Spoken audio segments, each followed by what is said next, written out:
I'm just gonna start the stream right now because Nathan is being a cutie pie here. Hi, Nathan. Hi, Nathan. Whoa. Oh. And the crazy thing is, he's being a cutie pie even though I've actually already fed him, which is amazing. Usually, he's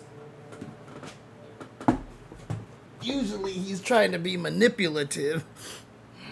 Hi. Hey, buddy. I'm gonna give people some chance to wander on in as usual. Hi, Nathan. Hi, buddy. Hi, buddy. I'm really sad because the 2024 awards never actually got uploaded to the channel. I'm gonna have to see. Gonna have to see if I can get the archive of that up. I should still have it somewhere. Let me see. Hi, Nathan. Ooh, you are pushing on my hand. You are always pushing on my hand. Let's see. I think it should be in here. Hi, buddy. Hi, buddy. Let's see. Let's see here. Hi. Oh. Oh. Oh.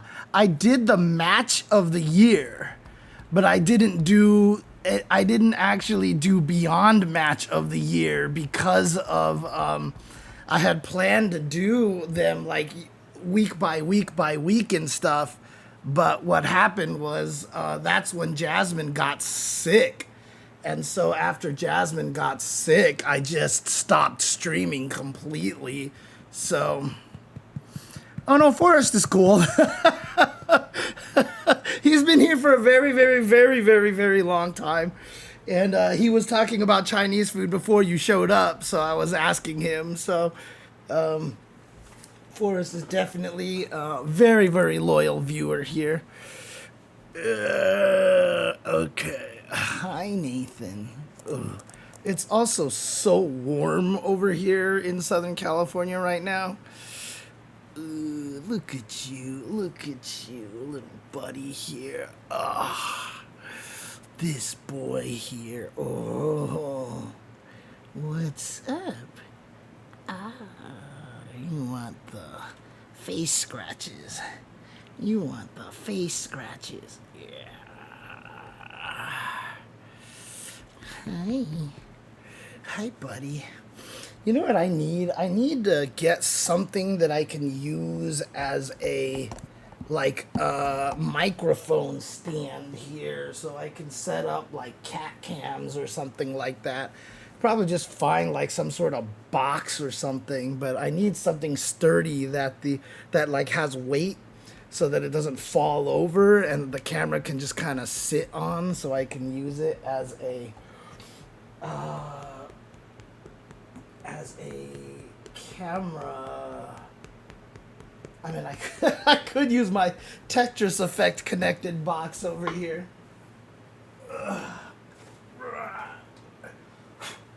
It's a little dusty here. Let's see if I can set this up over here. Sorry, Nathan. Don't worry, it's all good. I just want people to see how cute you are. Look at you. Look at you. Ooh, look at you. Hi. Oh, yeah, don't worry about that, Forrest. It's all good. Whenever you've got time. Ooh, look at this guy. Look at this boy. Oh, yeah, you like them belly rubs. You like them belly rubs, don't you? Oh, look at you. Oh, you're kicking my mouse. You are making my mouse do lots of weird things. Hang on a second. Why is this all, like, janky here? I feel like... hang on a second. Let's take a look here. Why does it look like that? Hi. Hi. Hi. Hey, buddy. Oh. You're muting my microphone again, Nathan. You like to mute my microphone. You.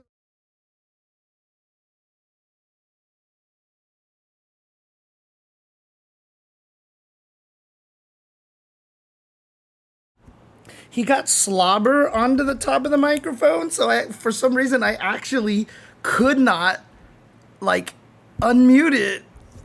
Oh my god, you cat. You are so weird. You are so weird, cat. Ugh. What are you doing? What are you doing? What are you doing? Hi, Nathan. Hi.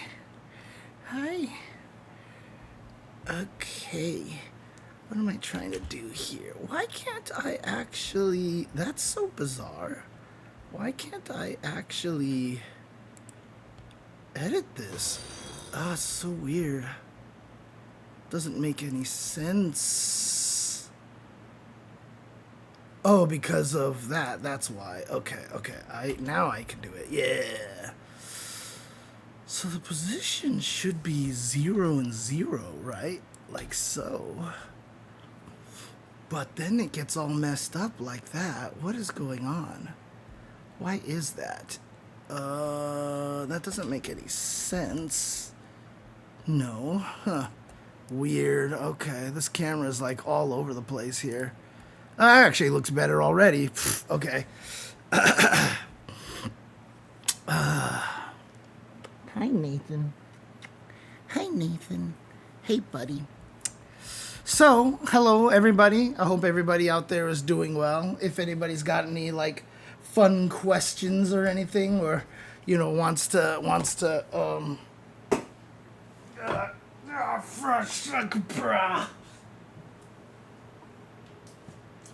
if anybody out there wants to ask any questions before I get started, and we have our standard, you know, pre-stream conversations here and stuff where we talk about all sorts of stuff. Hi. Hi, Nathan. Have you seen that one game that's like all about like trying to replicate martial arts movies?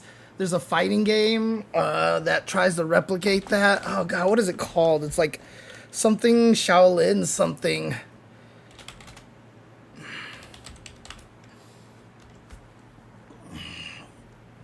Oh yeah, there it is. Shaolin versus Wu-Tang. When did this come out? It's like really cheap. Is it even on Steam, I wonder? Let me see.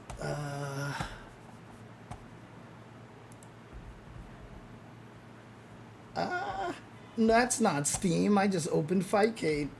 Whoops. Nathan, I can't use my mouse, Nathan. I'm trying to use my mouse so much, and he just keeps hitting my hand like this. It's so hard for me to do stuff. Now he just like, he falls over, runs into my hand because he's like, yep, I want to. Oh, God.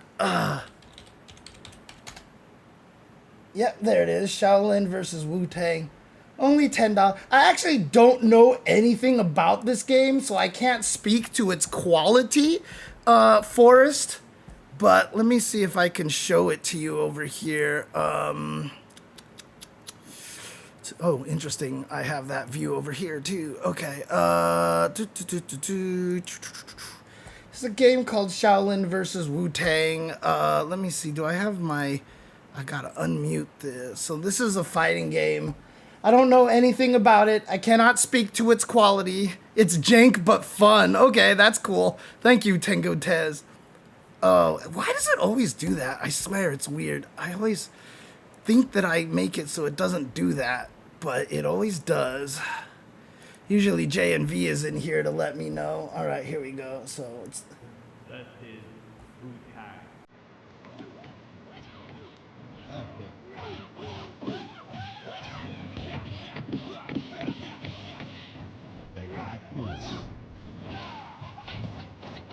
The characters are actually just fighting styles. Oh, what's up, Cone?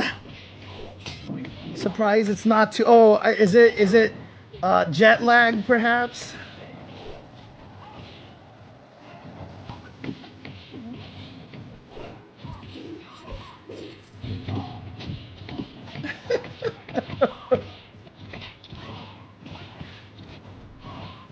It's such a weird looking game. I'm not sure what they did because it looks like it's half digitized but half like 3D model or something. I can't tell what they did with this.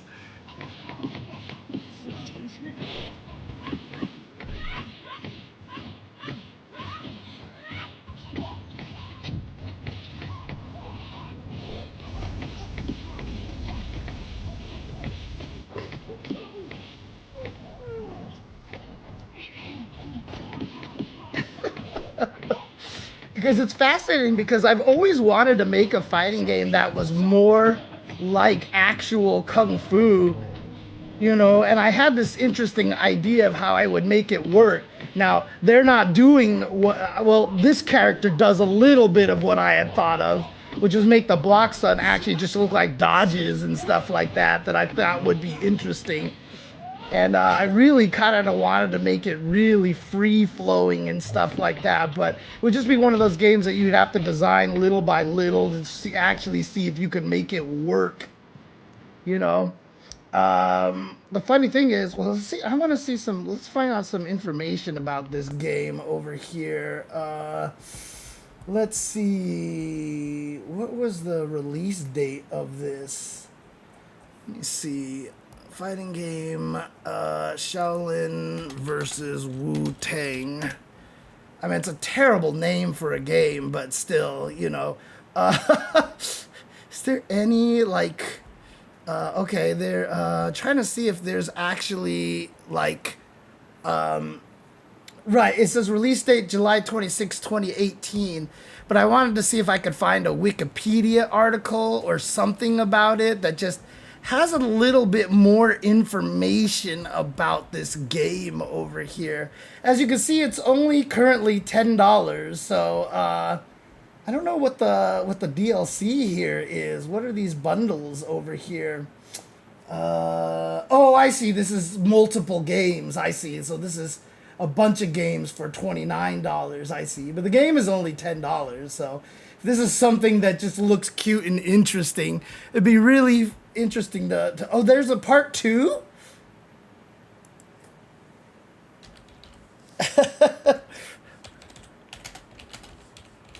I mean, the guess would be that the part 2 would be a better game. Oh wow, it just came out recently. Wow. Okay, hang on. Let's take a look at this, shall we? Let's take a look at this one too. Wu-Tang 2: The Return of the Martial Masters. Oh dang, okay. Definitely higher graphics, much improved.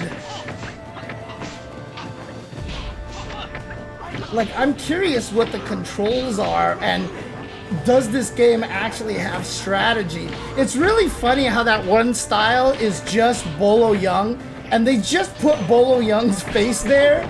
Like even that ninja, I think that they got from someone else. Like White Brow, obviously, you know. It's just so funny how like some of the graphics, it just seems like they're just like, yeah, okay, whatever. Like that's definitely God, why Chuck Norris? Chuck Norris versus Bruce Lee in that one.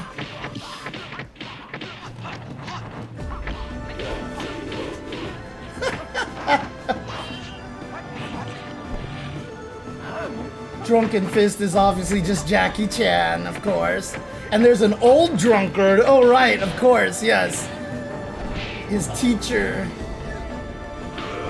Muay Thai. Oh, yeah, that makes sense. Wing Chun. Oh, they added Donnie Yen to the game. Shaolin versus Wu-Tang 2: The Return of the Martial Masters. There's only one guy who made it. And there's no online. Interesting. Okay. I mean, what's fascinating about this, though, is like, it'd just be fun to mess around with, because I'd love to see exactly what this game is about. Like, you know, how it's played, you know, how many, like what's the controls and stuff like that, and what's the system mechanics. Just be interesting to check out. Anyways, I have no idea.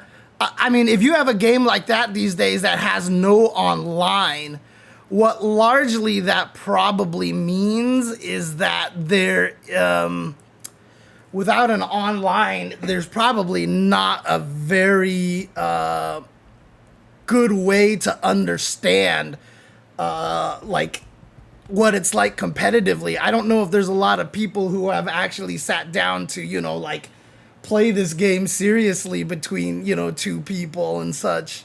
Otherwise, you know, that's what it would take to fight. It's very jank. It is very jank. I mean, it'd be like I said, it'd be fun to check out. Maybe one of these days I'll grab it and just like check it out for a little bit to see what's going on.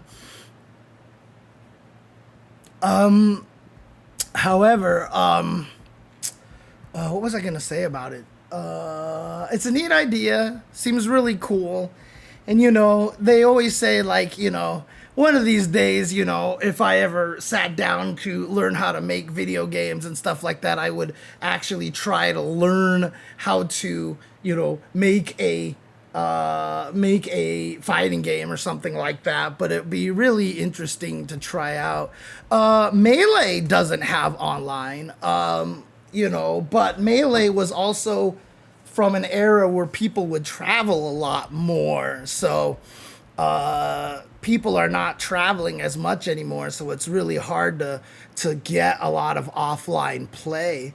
Melee was built at a time when online wasn't even an expectation. Oh, hey, speaking of making your own fighting game, there's Richard over there, who I know has been making his own fighting game. Also put out a really great post on Marvel Tokon, which I still haven't really had a chance to mess with. So hopefully this weekend, I'm gonna have a really good chance to be able to try to mess with the game during the beta. Problem is, it's the same time as the Avatar game's coming out, and I really want to learn as much about the Avatar game as I can as well. So this is going to be a very busy weekend. I'm not sure how I'm going to quite handle switching between messing with Avatar and messing with Marvel Tokon. So well, yeah, it has the Slippy now, yeah, for sure. But that's not what, you know, people figured out how the game played long before that. So, let's see here. But yeah, I do have a lot. I am looking very forward to the Avatar fighting game, and it does not. Let's see. Someone else said a very well received game. And speaking of Bolo Young too, Bolo Young it's really funny because like he's the nicest guy. He is like seriously the nicest guy, but he was so good at playing, you know, villains. And if you actually look at it, characters from Enter the Dragon. So if you actually look at the characters from Enter the Dragon, just trying to see if there's like good pictures of them or something like that. Probably not. These are not the best pictures of the characters of the actors here and stuff. But you can see that you know, there was Lee, there was Roper, there was Williams. And then, of course, Bolo Young was just named Bolo, right? And if anybody's actually old enough to know of NES... Oh, sorry, you guys didn't even see that. I didn't even have that showing on the screen. Sorry, let me do that really quick here again. You know, got Bruce Lee, obviously. John Saxon played Roper. Jim Kelly. Oh, did you just do what I think you just did? Oh my God. Okay.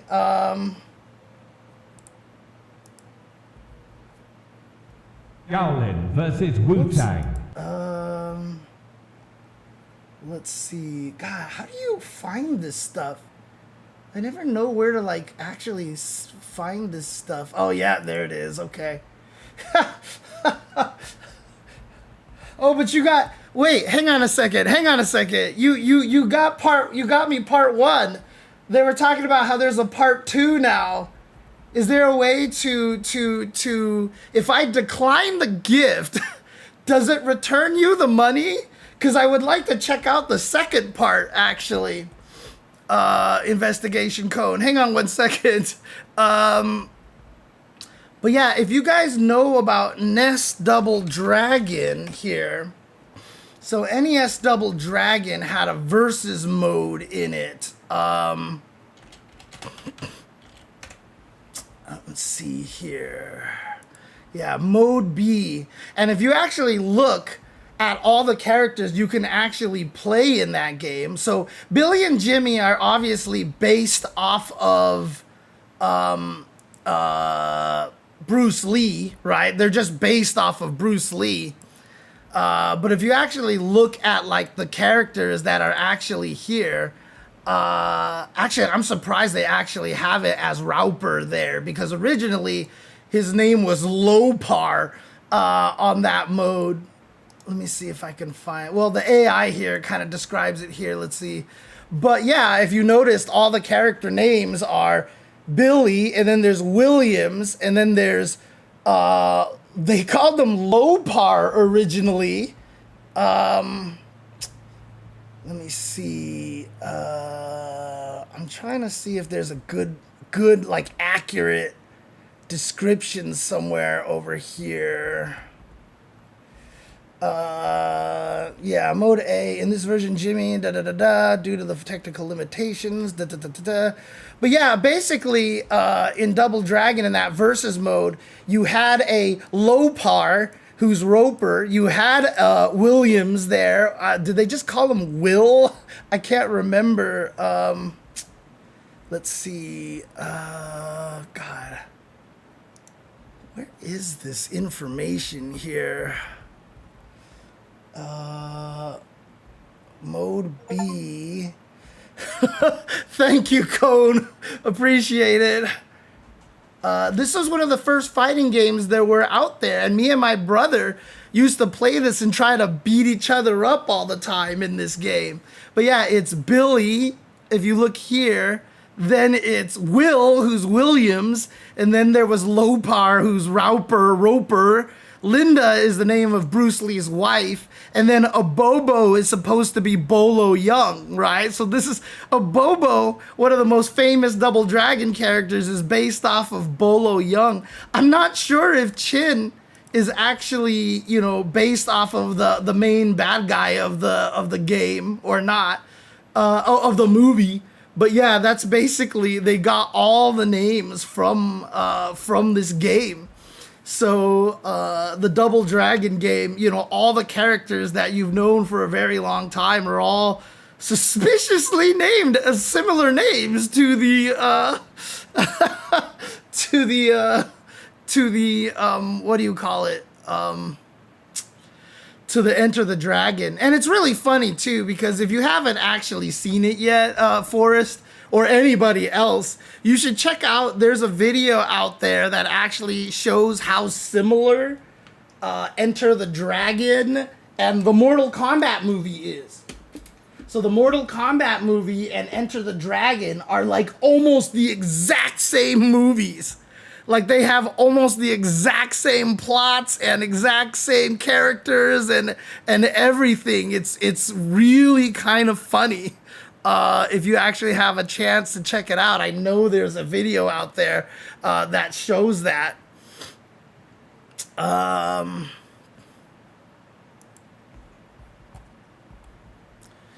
Where is it? Let's see. I mean, I can't play it because I'll probably get like DMCA'd or something like that, but you can look it up. Combat Enter the Dragon. Like they're essentially the same movies. Let's see, there's one. I'm assuming, I guess that's the only video right there. So, At Spectrum. so let me just give you the link to this. I'm just gonna paste the link here in the chat so you guys can check it out on your own time if you'd like. But yeah, that's basically, hang on a second. Oops, hang on a second. Let me do something really quick, guys. Be right back. Well, not be right back. Just, I'm just going to do something over here. Let's see. Okay, there we go. Let me try again because I didn't get that into the YouTube chat over here. That should get into the YouTube chat over there. So there you go. So yeah, you know, like, these two movies are essentially the same movie. It's actually kind of really funny. Even the fact that Goro is kind of the Bolo character, you know, is Bolo is actually like Goro is the Bolo of the movie and stuff. So, oh man. You know, one of the things I never did for the Tuesday show is for the Tuesday show layout is I've never set up a way to have a secondary camera. So I need to like have a secondary camera so I can just have like a cat cam sitting off to the side little bit here. Let me see. Boop, boop, boop, boop, boop, boop, boop. It's not window capture. Why can't I see? Is it display? I forgot. Shoot. What am I? Okay. Is it display capture? No, that's not it. Why am I blanking on this? Jesus Christ. Oh, video capture device. Why didn't I see that? I was looking for the word video and I couldn't see it. What the hell is wrong with me? I swear. Sometimes I feel like, I swear to God, like I'm just losing my brain. Ugh.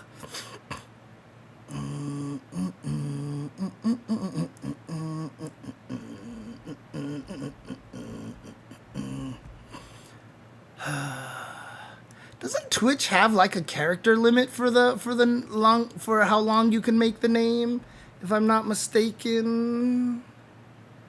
There we go. Okay. There we go. Whoops. Shoot. What did I do? There we go. How does that look? Let me see. It doesn't look right. Let me see. Aces. There we go. I'm just being OCD here. Let's see.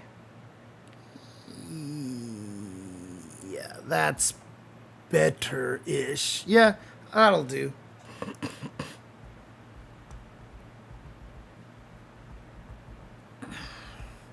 Like the music in the MK movie or in the MK game, Forrest?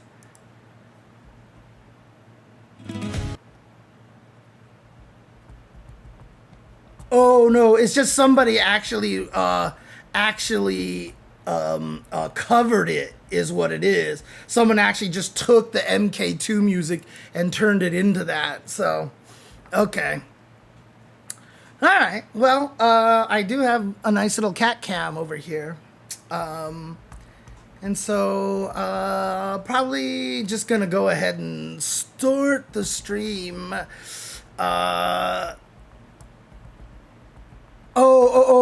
You're talking about like that little music game thing that they added to Avatar, JDP? Like where you can actually like test the characters and it like gives you like the timing of when to press everything and such.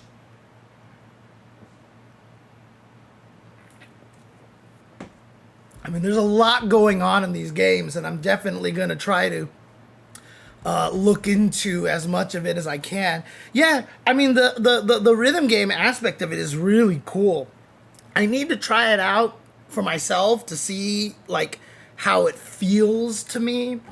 Because, again, like, it's weird because it's a great idea, and it's very, very useful. I'm just worried that it is not necessarily something that beginners should use. I feel like it's a tool for people who kind of already there in fighting games to understand it. Because one of the things that we're like, whenever I talk about, how to do combos to people when I'm trying to teach them fighting games and stuff like that, it's really hot here, by the way. When I try to teach them fighting games and stuff like that, I try to explain to them exactly how the canceling works and why it works and why you want to do these things and how it works, like the concepts behind it. And I feel like, if you're not explaining that, what's happening is that because the thing about it is, without explaining a lot of those things, you end up in a situation where combos and stuff do feel like magic. Like, you just do this and it works, But if you can actually explain exactly what's going on, why you have to hit things at certain timing and stuff like that, I think that would be pretty nice. I think that would be very, very useful. So I'm curious to see what they have in there. They might actually do that. So we'll see when I have a chance to finally try the game. I haven't had a chance to try Avatar at all. I've been away from my house at every single beta. I didn't pre-order it, so I didn't actually get to try the last beta. I've been trying to see if I could finagle a copy out of the Avatar guys, just because, right now, for this day and age, I'm trying to save as much as I can on everything. So, I always try to see if I can actually, hey, do you guys got a code? Do you guys got a code? I don't like the fact that I have to do that, but that's just, it's a reality right now. So it's a reality, but we'll see what happens. Hopefully, because the thing about it too is I want it on both consoles. I want it on PC and I want it on the Switch too, right? So,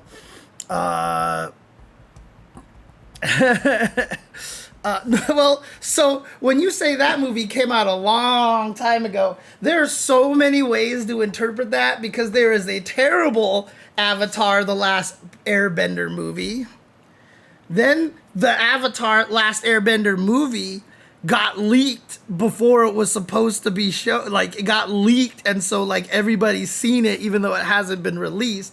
And then there is the James Cameron Avatar movies. So, when you say, oh my gosh, that movie came out a long time ago, it's just, there's so much to unpack in that sentence.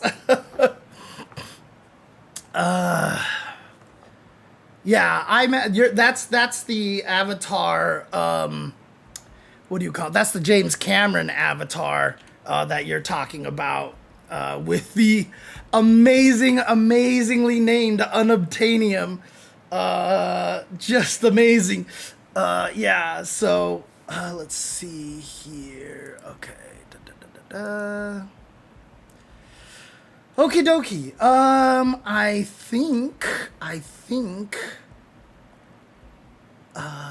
I could probably start the stream a little bit here. And kind of do the UCTV awards over here. So let's go ahead and do that. And I'll start if people have other questions or whatever like that, I'm definitely down to talk about other stuff. But in the past years, I've gone through the UCTV awards and I've talked about a lot of this stuff in great detail. This year, I'm not going to do that. I'm going to try to just kind of zap through this, because these are already kind of half a year irrelevant. Obviously, I had most of this filled out in January and ready to go. There was a few little gaps here that I was still waiting to fill out. But, I have to remember the state of everything at the end of the year last year and the beginning of year this year. So I can't let myself get affected by the things that have happened this year. Fortunately, most of this has already been in here. So, most of it should be pretty accurate to what was going on in 2025. But 2025 was definitely a very, very interesting year. So, as you can see here on the side over here, I'm going to start with Story of the Year. But before that, let's go ahead and just kind of do a formal start over here. Hello, everybody. Welcome to twitch.tv/jchenzor or youtube.com/@jchenzor. This is the Chenzor Dynasty, and this is It Was Tuesday.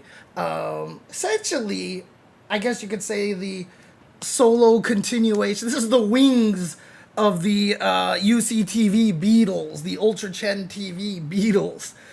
One of the things that we used to do on Ultra Chen TV is that we used to do our own awards at the end of the year, or at the beginning of the year. The first episode of the new year would always be the Ultra Chen TV Awards. As you can see here, I still have them named the Ultra Chen TV Awards. I haven't decided to change them to the J Chenzor Awards because that just sounds really weird to me for some reason. So, you know, like the fact that Oscars are just called the Oscars for some strange reason. Obviously, it's the Academy Awards, but like maybe I just leave it the UCTV Awards legacy and just kind of like as a nod to our history and such. So, oh yeah, I'm a huge fan of the show as well, John the Automaton. The Chenzors. Yeah, maybe. No, like I said, it just sounds weird to me because I don't know if I want to name an award after myself. Like that just seems kind of weird. So like that's one of the things, like I kind of want to give it a name that isn't necessarily like.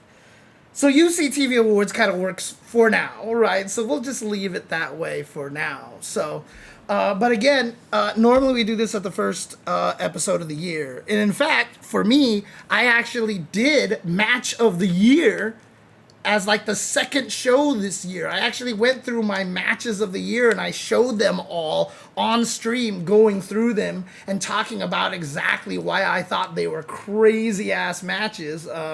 Not sure if that got uploaded, but the live stream archive should still be on YouTube if you look for that.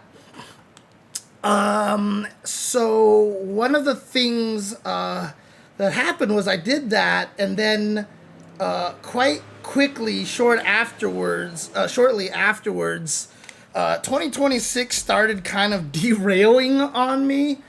And I know for those of you who have been watching a lot and have been following along a lot, the beginning of the year was particularly hard for me because that's when I found out Jasmine was sick again.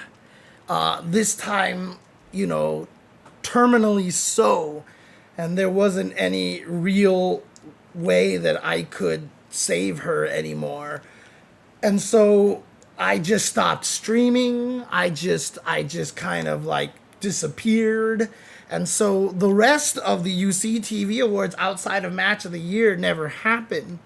Immediately after Jasmine passed away at the end of March, then I went to Taiwan for 2 weeks, and I came back and then left for Evo Japan for a week. And then I came back and I started streaming again a little bit, but like I just never got myself back to do the Ultra Chen TV Awards to finish it.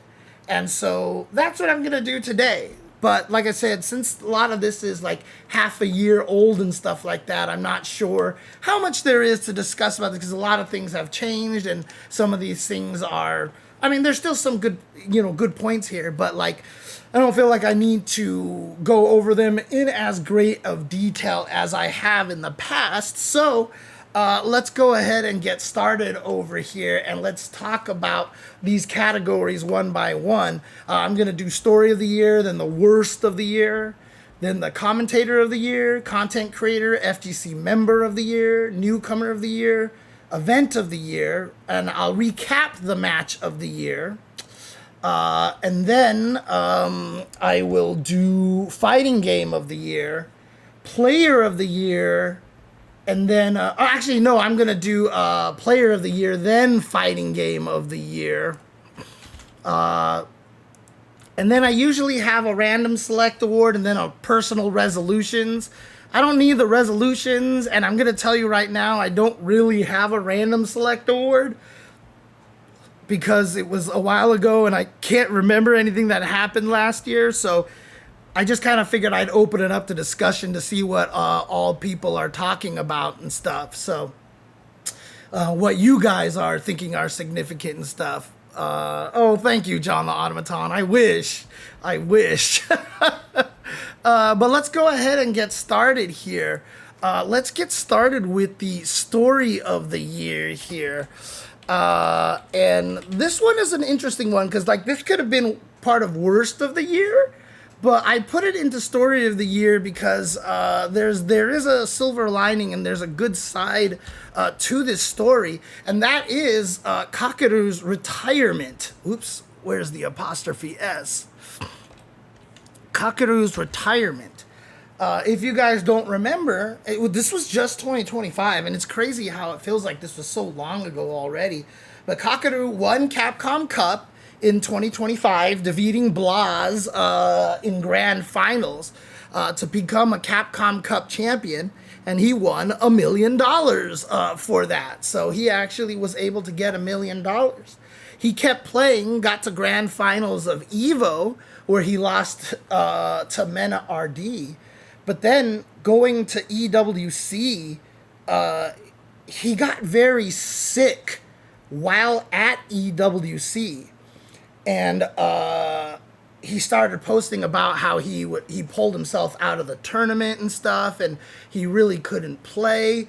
And then, like, as we got more and more information afterwards, Kakeru started slowly but surely revealing that he was really sick, and that, you know, stresses of fighting games, competition, etc., was kind of like, you know, not healthy for him and such. And so he chose to retire. So our former Capcom Cup champion is basically not going to... Wait, hang on a second. Do I have that year wrong? Because, no, this year's the year that... Okay, see, this is why I'm confused. Yeah, because this year, I was like, wait, no, that's right. Because I was like, wait, no, the last champion was Sahara. And I was like, he's the one that's coming back to the... Yeah, so Kakeru didn't come back to Capcom Cup this year. Sorry, I had a brain fart moment at this point. So he did not come back to Capcom Cup that was played this past year. So remember, in February last year, that was Capcom Cup 11, which was the championships of 2024 season. It's always confusing that way. So Kakeru was the 2024 season champion, which he won in 2025. And so he chose to retire. He did not come back, but, you know, he's played in a World Warrior, and he still plays online and has fun, etc. But the reason why I really wanted to talk about this story is because, you know, it's an interesting story to me that it turned out exactly this way, that it kind of worked out like this in a weird way, because the craziest part is that Kakeru won Capcom Cup, got $1 million, and so when he got sick, he was able to, you know, when he chose to retire, this is something that he can just do very comfortably. He is able now to pretty much live out probably the majority of the rest of his life without having to work, you know, and dealing with this illness because of Capcom Cup, because the FGC and everything has built up little by little to the point where we've gotten where the player who wins Capcom Cup can win $1 million and essentially take care of Kakeru for maybe the rest of his life if he invests the money wisely and you know, does all the right things with the money, which obviously he's thinking about, because, you know, it was only half a year later when he ended up getting sick and retired. And to me, that's incredible. That's a kind of story that I could have only dreamed of when I was younger and I was playing fighting games, that we can actually get our scene to a point where, you know, winning $1 million is a cool prize, but like literally getting to a point where we can, you know, allow someone to retire and live comfortably because of fighting games, because of video games. So to me, like, that's just such that was such a big story to me, because like that meant a lot to me. You know, obviously I famously cried when Tokido made the fighting games are something so great comment, because, you know, it's always been tough in my head to justify and to, you know, properly, like, how you want to say, to like rectify, no, not rectify, but to like, you know, I'm telling people to play fighting games. I'm trying to promote people to play fighting games, but I'm always worried that fighting games are like a dead end, right? Because again, I've said this before, growing up, my mindset and everybody else my age's mindset was that video games are a waste of time.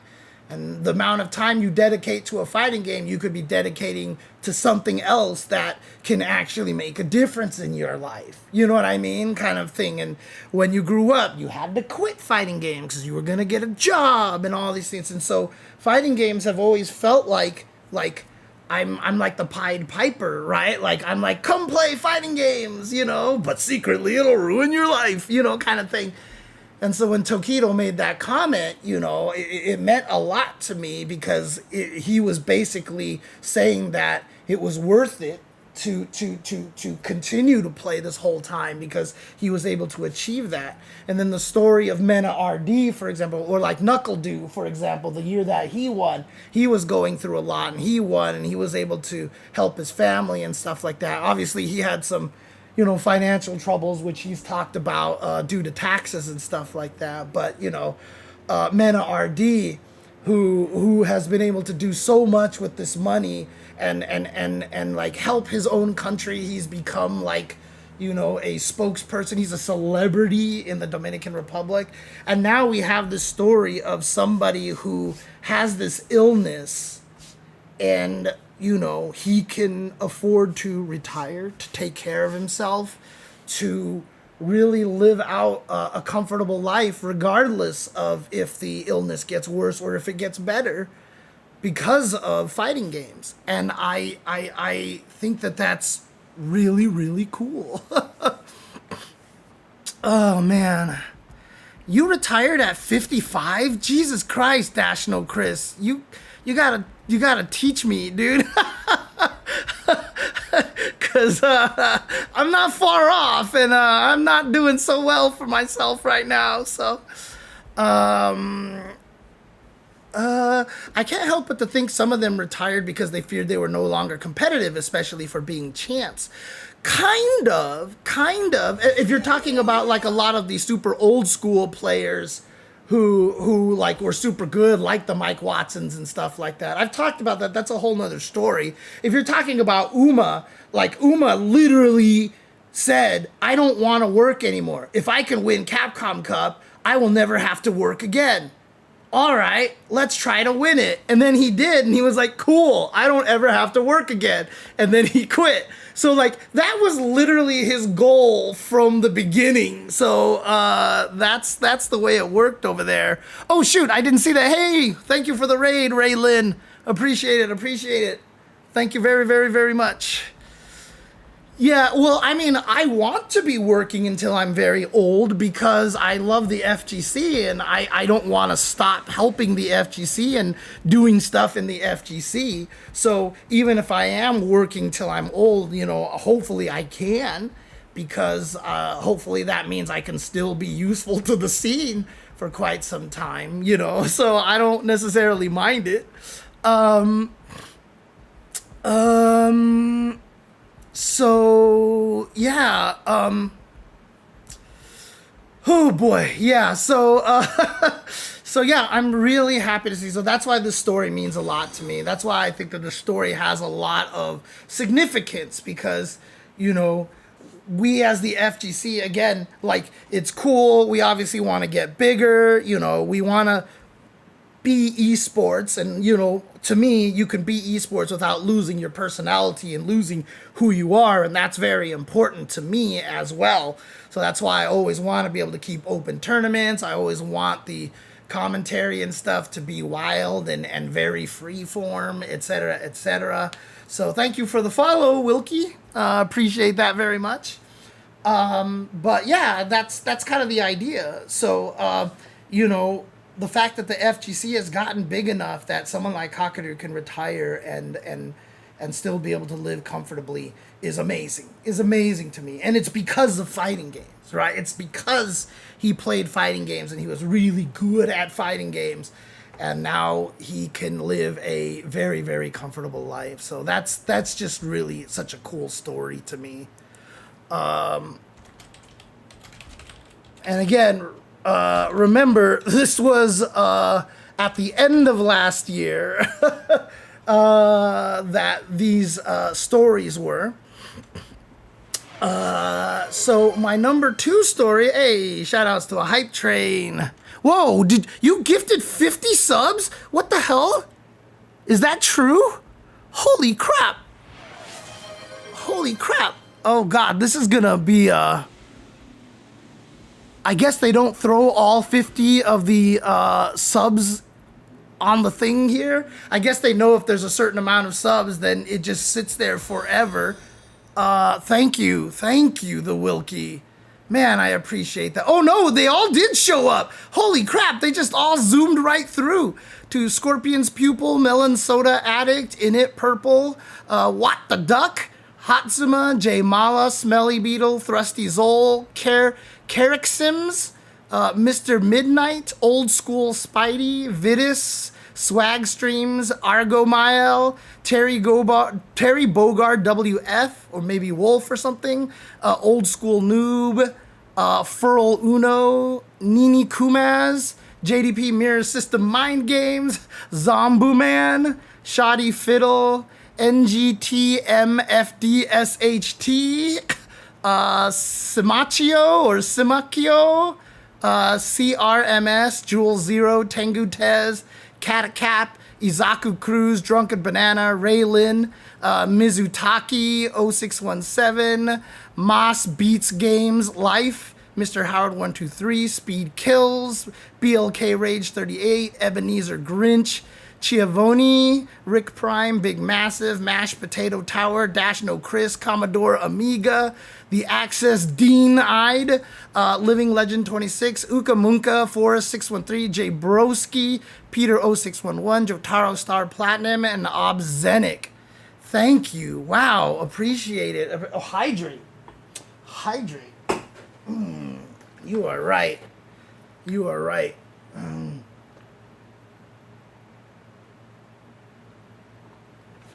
Good sir, I appreciate it so much. Thank you so much. Very, very grateful. Very, very grateful to you.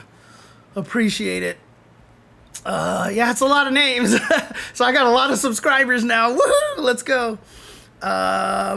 Where's the kitty? Raylin. Right there. Right there.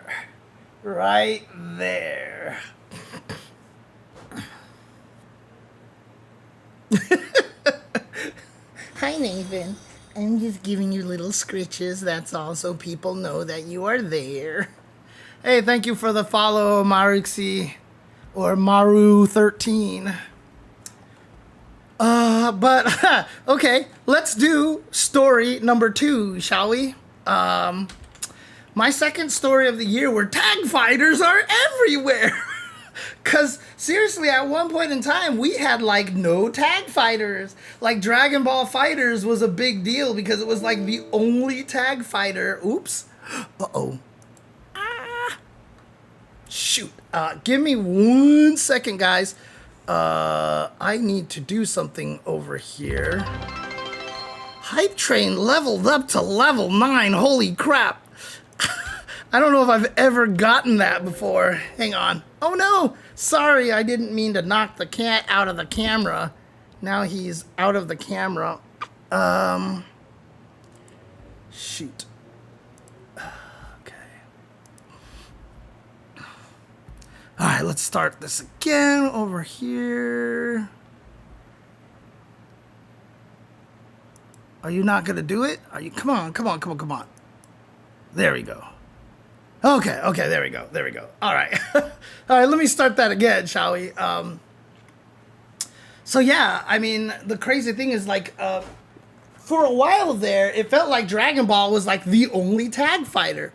There wasn't a lot of tag fighters in the fighting game scene at the time, right? Then all of a sudden, like, you know, I forgot which one was it's like 2XKO, right? Like came out and was like, we want to be a tag fighter. And everyone was like, oh my gosh, a tag fighter, that's crazy. So it'll fill the gap that, you know, like Dragon Ball Fighters and Marvel might leave behind and such, you know. Well, one, Dragon Ball Fighters kept going. And then all of a sudden, everything that was announced kept becoming a tag fighter. Like Invincible Versus was announced and it was a tag fighter. Marvel Tokon was announced and it was a tag fighter. So we just like had these tag fighters everywhere getting announced to come out soon. Even to the point where the guy who made, oh Jesus, again, names disappearing out of my head. What was the online browser fighting game? Oh, God. Shoot. Why does this happen to me all the time? Yeah, the first game, Richard. The one that he made first. What was the game that he made before that? Before Scramble Heart City. Oh, God. It's the one that was like the notebook drawing fighting game.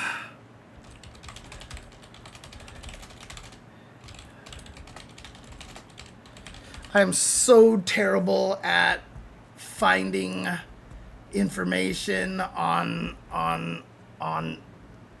Google. Tough Love Arena. Yes, that's the one. Tough Love Arena. So Tough Love Arena is a fighting game that has rollback netcode that you can just play in your browser. And it's a really fun game, too. It's really, really well done. And for something that was kind of made by himself, it was a surprisingly very, very strong game. And like I said, you can play it directly in the browser. You don't even have to download it or anything. You can play it directly in the browser, and it has rollback netcode. But the maker who made Tough Love Arena, let me actually get his name again. I know him, but everything is Paul. That's what it is. Paul Weeks started to make a new game called Scramble Heart City, which has been available to be played at a lot of events recently.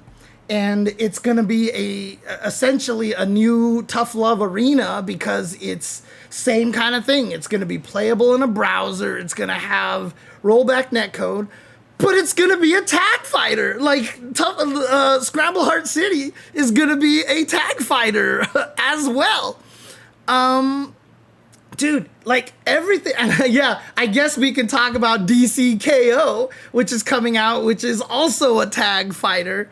I mean, it's crazy that Avatar actually isn't a tag fighter, but it was just weird how we went from having no tag fighters anywhere to suddenly tag fighters everywhere, so much to the point that people are complaining, like, there are too many tag fighters.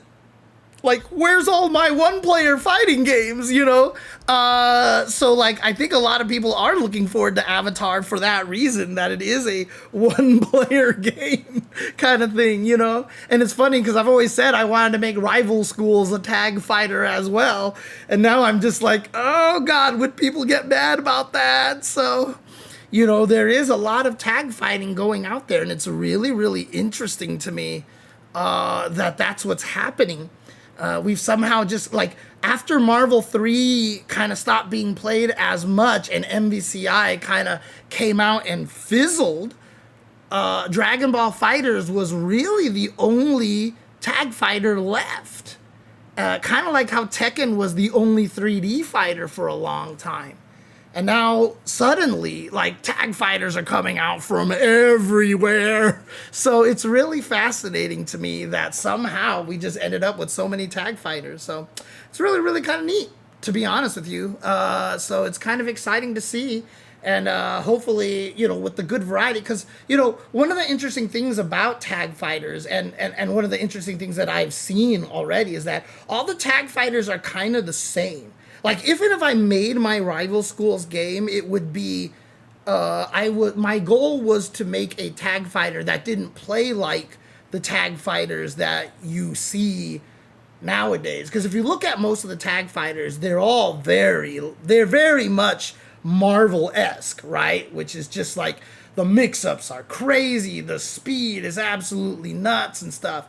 So I'm really curious to see how Tokon's gonna play, because a lot of people are like, oh my god, the combos look boring, the game looks slow. Tag fighters don't have to play like Marvel games. So I'm really excited about Tokon, because I really want to see how they put their own take on the genre. And so I can't wait to get my hands on it and play a bunch of it as much as possible. Thank you for the follow, Paper Famer. Appreciate it. That's not only about fighting games, the whole game industry. Once one game went viral, everyone started to make same ones these days. Yeah, I mean, I agree with you, Nini Kumaz, but I just found out recently, I don't know why it took me this long to find out, but there's actually a Pokemon MOBA out there, and then oh god, what was the other MOBA that I just learned about too? That there was another MOBA based off of another well-known property. Oh god, what was it? But there was like a bunch of MOBAs are coming out and stuff like that. Dragon Ball, that's the one. Dragon Ball has a MOBA now. But the funny thing about it was, I've heard of Pokemon Unite. I don't think I ever registered what genre that game was. I think that's the problem. I just never registered what the genre was. But, you know, the thing about it is, all these team games, it's not like Dragon Ball came out and was like, oh shit, Dragon Ball's Fighters is super successful. Let's all make tag games. You know, 2XKO, Scramble Heart City, Invincible Versus, Marvel Tokon, they all had to have been being developed around the same time. And it feels like they all went the same direction without knowing that everybody else was doing the same thing. It's kind of crazy. So, yeah, I walked into the Blue Coast studio. They're the guys who are streaming the World Warriors for North America right now. And they were watching a Pokemon, they were watching a tournament. And I was like, there's a Pokemon MOBA? And they're like, yeah. I was like, how long has this existed? They're like, a few years now. And I was like, okay. So obviously I'm not paying attention. So, oh, trust me, Tilting is my middle name. I swear to God. So, if you guys have ever seen me play video games, Tilting is, I'm all about that tilt right there. But yeah, it's funny how tag fighters are everywhere. I'm excited to see how it's gonna go. I think Tokon is still not quite what I would have made as, like, if I was able to do the Rival Schools tag fighter. So that's something I'd still would really be curious of, like, trying to actually, like, make a prototype Rival Schools tag fighter game and see what people would think of it, something like that. But that obviously means I'd have to sit down and start learning how to make games and stuff like that, and I just haven't had really any of the time to do that. And I'm also scared that because I am ADHD, once I start, you will never see me again. Like when I got obsessed with trying to make those dumb spreadsheets for Street Fighter League, holy shit, that's the only thing I did every day. I was just sitting there editing formulas in a spreadsheet and programming macros and stuff like that. It's kind of really kind of scary. So, well, Ryuzaki, Marvel Tokon's controls aren't as complicated, and there is a special move button. So while you can do special moves with the motions, there is a special move button that's just there. So it's very Grand Blue-like, so you can just use whichever one I think you feel more comfortable with. And I don't even think that there's a downside to using the single button special moves. I think it just is there if you just don't want to use the motions. So for the people who prefer having motions, it's there. But for the people who like having the simplicity of a single button special move, I think it's there as well. So it's not modern controls only; it's literally both at the exact same time. If I'm not mistaken about that game, so yeah, I'm pretty sure it's just both at the same time. So if you like one of them, you get to pick the one that you like, and I think that's great. Honestly, I think that's a smart way to do it. I only remember playing Bloody Roar by myself. A couple of times people I used to smoke weed with wanted to play, but that's it. I wonder if it had a good single player, because I remember it fondly. Yeah, I actually don't know that much about Bloody Roar, but one of these times, okay, so is it a damage bonus, or is it a damage deficit, right? Like, do the single button special moves do 90% of the damage, or do the motions give you an extra, like do 110%? That would be the question right there. But we'll find out very soon, because the beta is coming out, and I'm going to be trying to play a lot of that and try to balance that with Avatar. It's going to be kind of crazy. It's going to be kind of tough to do, because I really want to learn Avatar as much as I can, but at the same time, I really want to learn Marvel Tokon. I don't know what the hell I'm going to do, honestly. I have never smoked weed, Forrest. I've never smoked weed, but I am not against it, and I have been tempted to many, many, many times. I have nothing against it. I've just never actually tried it. That's all. Never really had the opportunity, no, I've had the opportunity plenty of times. I just, it was just one of those things that, like, people have told me the first time you try it, you have to make sure you're with a bunch of people you trust, et cetera, and stuff like that. So, well, that's the thing you have to think about, Forrest, is because I don't even see weed as a drug. Like, you can't even call weed a drug. Like, that's wrong. Like, that's not what it is. It's not like a drug like heroin and stuff like that, right? So weed is a completely different thing. It's natural. In fact, it has lots of health benefits, and it cures a lot of things that people go through, and which is one of the reasons why the pharmaceutical companies want to, keep brandishing it as a drug. Yeah, in China and in Japan as well. If you're in Japan and you get caught with weed, like, oh God, like, if you ever go to Japan, do not bring any weed. Do not even think about smoking weed, etc., etc. But it's really, like the way that I see it, it's not necessarily, it's not a drug like the other things. It's not that kind of a substance. And like I said, there's actually a lot of very positive benefits to it as well. Now, is it something people can, like, nobody's ever died of an overdose of smoking weed, right? Like, that just doesn't happen, right? You don't hear anything about it. But like anything else, you can get addicted to it, and it can affect your life for sure. But if you partake in it, in moderation, don't abuse it, because like I said, everything good can be abused, right? It's fine. So I saw a ton of CBD in Japan last trip and was surprised. Oh, interesting. They've started to embrace CBD. That's interesting. My shrink actually wrecked for helping with my ADHD hyperactivity. I have really, the main reason why I've considered taking it is because I'm so stressed out all the time. Because I'm so stressed out and I'm depressed and, I'm always in this crazy mindset and panicking and stuff like that. And so, like, people have told me, like, you should try this. Like, it might actually help. Now, I know some people who are also ADHD and stressed out sometimes, but when they took it, they got hyper paranoid, so they can't take it, right? So it actually kind of made things worse. I don't know what'll happen to me, but that's why they say the first time you try it, you have to be with people that you trust and they can evaluate your reaction to it. And it's got to be people who understand weed as well. Because if you have people watching you and they're super paranoid about weed being bad, like, they're not going to judge it properly and stuff like that. So,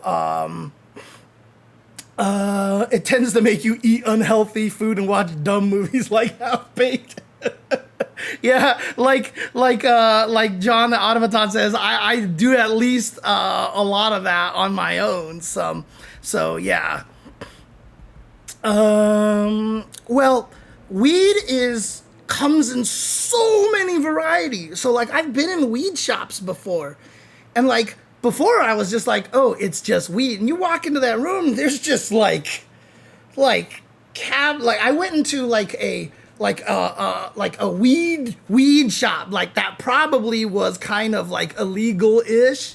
And obviously I can't get them in trouble because I don't even remember its name or where it was, frankly, because I was not anywhere near home.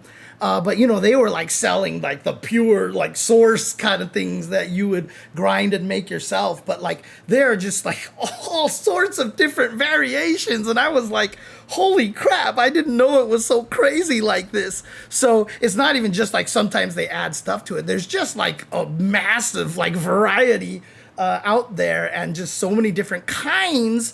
And also for different purposes as well. I also watch Conan Needs a Friend a lot, and Sona, one of the other people on the podcast, she smokes weed all the time, and so she's always talking about it and stuff. And, like, there's ones that help you sleep, there's ones for anxiety, there's one that make you more energetic, there's ones that allow you to chill and stuff. Like, there's all these different variations and kinds out there. So yeah, see, so Dan FNP is one of the ones that makes him paranoid.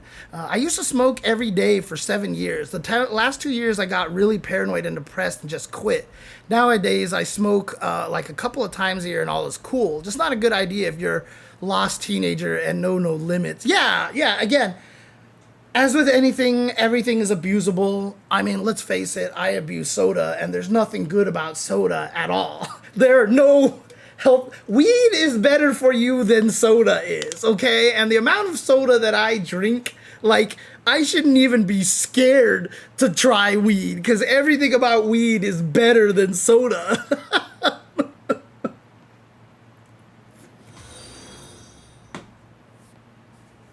Oh, man.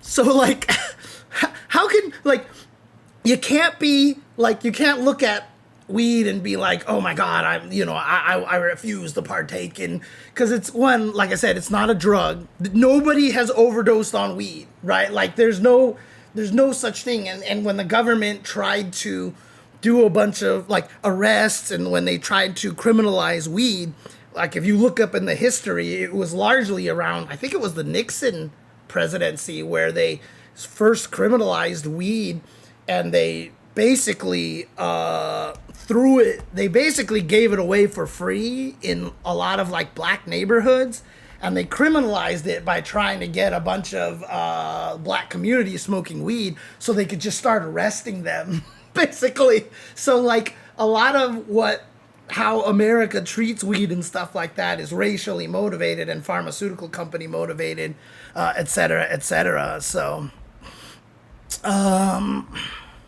yeah, it's 100% because weed would mean you don't need to buy a lot of other medical substances. There was, I remember seeing a video, like, you can look up videos, and there's this dude with Parkinson's, and he's just, like, shaking, and he can't barely talk or whatever like that, and he's just, like, really shaky and stuff, and, like, he just starts smoking weed, and then, like, he stops shaking, and all of a sudden he just talks.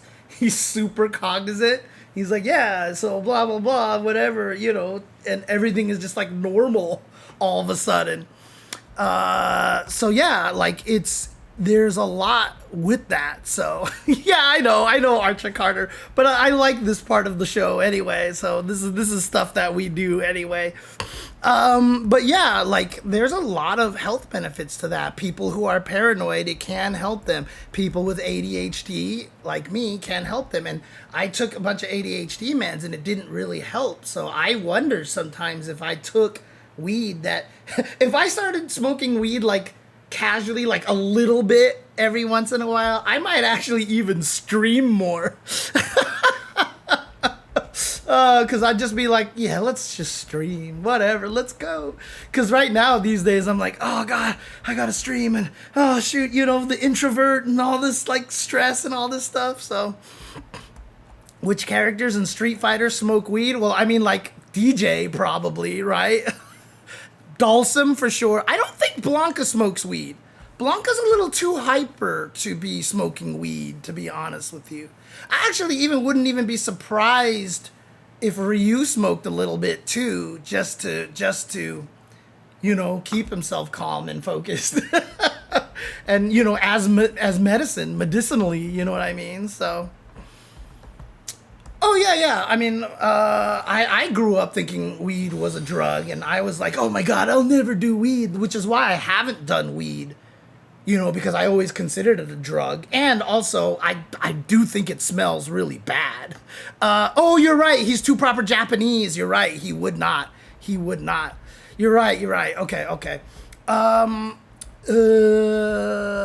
So the longest time growing up, I didn't take weed because I thought it was a drug. I had associated it with LSD and heroin and, all that stuff. But, the older I got, the more knowledgeable I got, I was like, wait a second, weed is actually, like, helpful for some people. And again, like, it's not going to be helpful for everybody. I'm not saying it's a miracle cure, but it is definitely something that works. And just like every medication, everybody's body reacts differently to it, right? Everybody reacts differently to everything, right? There's no one medication that will work on everybody. The human body is far too complicated to have one drug always work for everybody. You know what I mean? Like that, it's too hard that way. It's the reason why, like vaccines are not drugs. They're literally, they give you the disease in such a small dose that your body can build an immunity to it, right? Like they let your body create the drug to stop it based on your body. That's how that works. So oh man. Anyways, I don't want to get into that too much because that gets a little too political, which is really dumb, by the way, because vaccines shouldn't even be political. Oh my God. Anyways, like I said, I don't want to get too angry about it because I will spend the entire rest of the stream being mad about that if I start. Okay, let's continue forward here on these stories over here. And the number one story of 2025, in my opinion, no, not Cammy's theme from Alpha 3. Okay, there we go.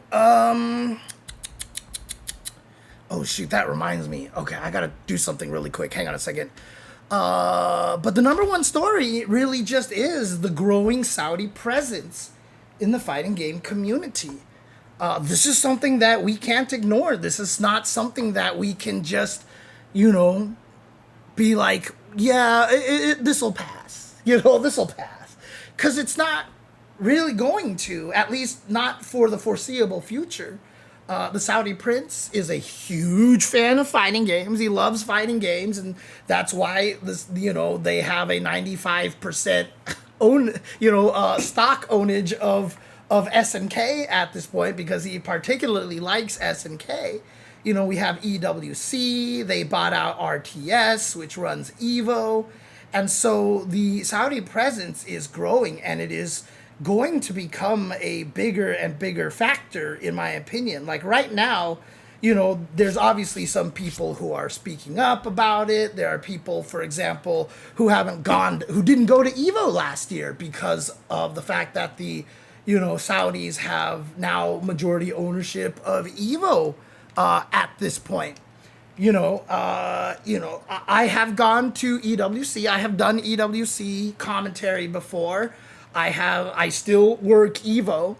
And so I've gotten a lot of flack for that. There are a lot of people who are angry at me for continuing to support these different avenues because, obviously I've been very outspoken about injustices and stuff like that. And, a lot of what Saudi Arabia government has done and a lot of their laws and stuff are very anti-LGBTQ and stuff. And, it's a tough situation, and we are at a point right now where this conversation is probably going to get even more interesting as time goes. Now, obviously, we've been another half a year when I even mentioned this, because when I first wrote this down for the UCTV Awards, it was really just like we're getting to a point where it's starting to become bigger, but like it's gotten even bigger than that now. And so there's a lot to discuss about that, it's the important thing though is to, make your own informed decisions and again, what you believe in, do your best to abide by that. You know what I mean? Don't choose to be against it or for it or boycott it or support it or whatever like that based on what other people say, right? Like you have to figure out your own take on the thing. And it's always going to be so much more complicated than it is, right? Like, just as an example, Chick-fil-A, right? The CEO donates to a lot of anti-LGBTQ stuff. They're openly very like anti-LGBTQ plus, right? And so there are people out there that don't eat Chick-fil-A and, but the thing about it is once you start going down this path, like you kind of realize, there's that whole line, there's no ethics in consumerism, and so there's a lot of truth to that. That is not necessarily how I justify doing a lot of, like EWC and doing Evo. For me, I mean, Evo is something that I just believe in. I've believed in my whole life. I haven't missed an Evo Worlds yet, right? Since 2002. I have been literally last Evo, if I'm not mistaken, was my it can't be the 25th Evo because we lost 2 of them. So due to the pandemic. So it was my 23rd offline Evo, right? 23 out of 23 Evo Worlds that I have been to. So, that's something that I'm going to continue to go to and try my best to support as much as possible, right? So, and the interesting thing about EWC, like a lot of people will talk about it, yeah, I can confirm that EWC, they definitely had a much higher compensation rate than a lot of other fighting game stuff. And so when I was first offered the position, I was like, it's hard to pass this up, and what a lot of people say then is that, obviously, James, then you can be bought, blah, blah, blah, blah. But the other thing that I wanted to do was to go to Saudi Arabia and really observe the fighting game community out there myself. And, there was a couple of, incidences out there that, you come to real. So one of the nice things about having been able to fly all to the different areas of the world and stuff is you get to meet the FGC at all these different communities and cultures and everything like that and countries. And the one thing that I always find consistent is that the FGC in everywhere you go, it's like the same people. I'm not talking about you see the same faces, but a lot of the people that are there are the same kind of personalities. They have the same passion for fighting games, and they enjoy the pastime. I mean, We had the first EWC I went to, like there was a father who had brought his son. He's like, yeah, I took him out of school today so he could come and watch this for his birthday, you know, and he wanted to get a picture with me and Rob TV. I ran into Latif. The first year, and like I hadn't seen Latif in a very, very, very long time. And it was just so great to see him. Like I was legit, like when I saw him, I was just like so happy to see him because, you know, Latif and I, you know, we always supported each other, and I always, you know, thought very highly of him and stuff like that. And, you know, he had moved back. He used to live in Arizona, and he went back to Saudi Arabia at one point in time. Or no, wait, I forgot. Does he live in Saudi Arabia? Or yeah, I think he lives in Saudi Arabia. But regardless, like it was just great to see him, and like it's different. You know, it's not what you would have expected it to be. And for me, you know, like even there, the second time I went to EWC, you know, is when that one lady like was with her daughter, and she saw me when I was waiting for the bus, and she was just like, "Are you James Chen?" And I was like, "Yes, actually." And she's like, "Oh, we've been looking for you everywhere because, you know, we didn't commentate in the same building as the matches took place. We actually commentated in a remote building." And she was just like, "We've been looking for you everywhere. My daughter is a big fan." I mean, little girl, like very young girl, like 8, 9 years old or something like that. And, you know, and the mother was like, "And she especially is a fan of Jasmine. She loves your cat. She loves your cat." And I was just like, "Oh." So I started showing her all these pictures of Jasmine and on my phone and stuff like that, you know. And it's just, you come to realize that, you know, it is a government funded thing, but the community is still just a bunch of passionate fighting game players and fans and stuff. And, you know, interestingly enough, you know, I'm also of the belief that one of the best ways to change any sort of, you know, mindset, any sort of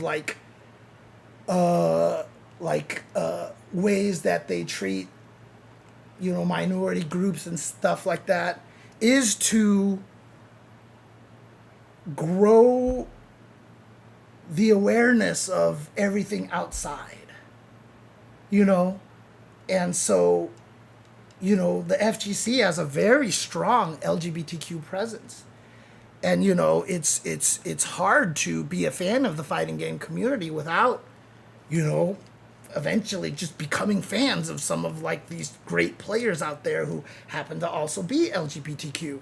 And so like for me, you know, change is something that I feel like comes from exposure to outside practices. I feel the same way much about China, right? A lot of the youth in China, because China has always been very, you know, restrictive on who can get access to outside information. And so they just kind of, China largely lived in its own little bubble. But the more and more open it's starting to becoming, you can see the change right now, even in China, the way that the youth are starting to understand and react to things, and they're trying to actually change things. Like you'd be surprised at how much activism is happening in Japan, in China, based off of, you know, the younger generation out there.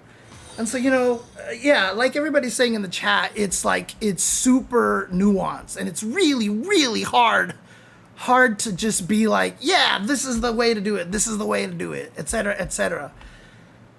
My motivations you may not agree with. You might even see my motivations and be like, "Shut up, James, you're just making excuses because you want money." Well, I'm not doing EWC this year. So like, right? Like, I'm not suddenly all of a sudden like, roar, you know, like it's not about that necessarily. Like I said, I wanted to go out there and see what the FGC was like out there, and I saw it, and what I saw was a bunch of people who were very passionate about the fighting game community. I thought that was cool.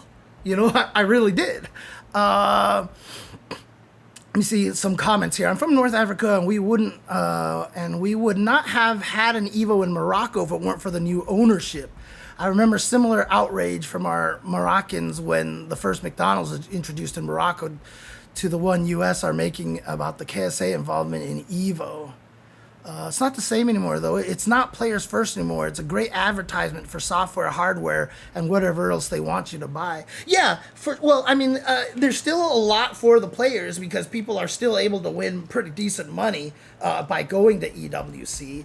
But, obviously, you can do all the research about it. I'm not gonna turn a blind eye to the sports washing allegations and stuff. I mean, not really even allegations. It's like it's a pretty clear, path that they're trying to go for. They've gotten involved in golf. They're now running a bunch of golf. They've taken over a lot of WWE.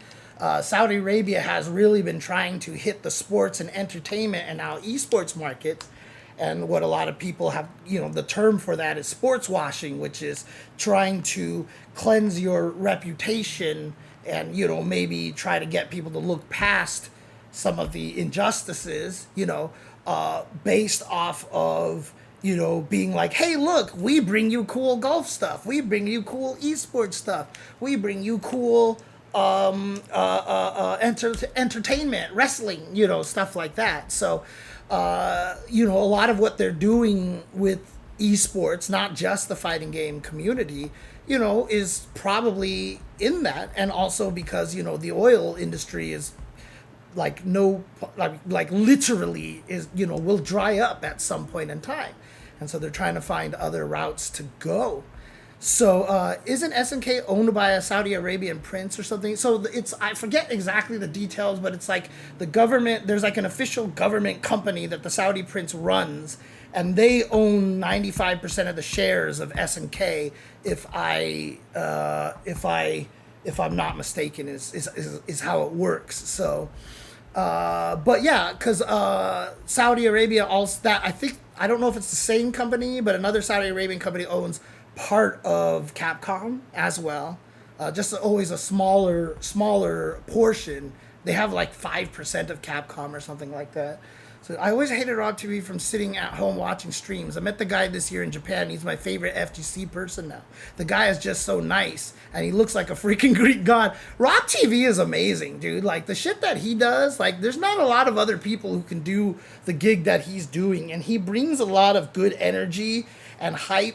And what's good about that is he's a good host who also knows our genre very, very detailedly. He doesn't have to be a LARPer, as they call him, or a tourist. I hate both of those terms, especially LARPer, because LARPer, anyways, I'm not going to get into it. They're both really stupid terms. But Rob TV knows fighting games. So as a host at fighting games, he can talk about it. He can also, properly, interview people and stuff like that. So he's a really, really valuable component, in my opinion, to the fighting game community. And yeah, you're right. You talk to him in person, you meet him, he's like the nicest dude. Like, Rob TV, seriously, is like one of the coolest dudes out there, and I really appreciate having him in the scene, honestly.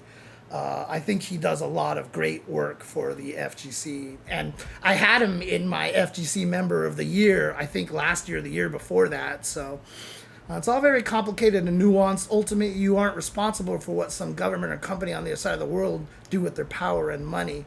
Yeah, it's hard. Like, it does sound like you're turning a blind eye to things, but at the same time, my stance is that I'm not turning a blind eye to everything, but I see it from more of a promoting the FGC and maybe even, ushering the potential for change through exposure to the world, out there. And so, I'm not gonna, like, no one's gonna be like, oh, they've done this atrocity, and I'd be like, I don't believe you. I don't think that's, yeah, like, I definitely acknowledge all this. Like I said, I just talked about, like, the sports washing stuff. They've had a history. The reporter that they killed, that they executed at one point in time. They've done a lot of things that I don't agree with, for sure.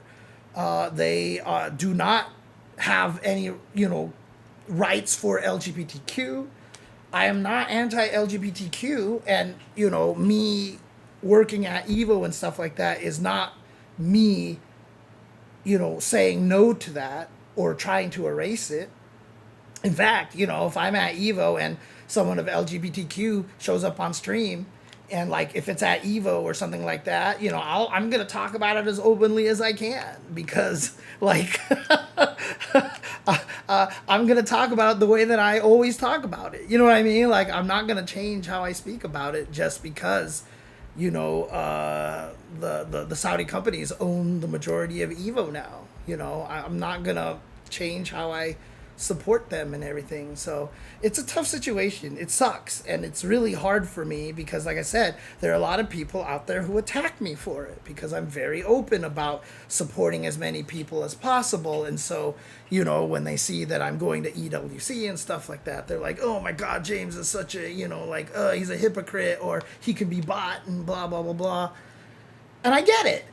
And I'm not going to argue that. I'm not going to tell anybody, you're wrong, because I've explained my point of view. If that's not good enough and you still hate me, that's absolutely justified. I'm not going to fight you on that. I'm not going to argue on that, honestly.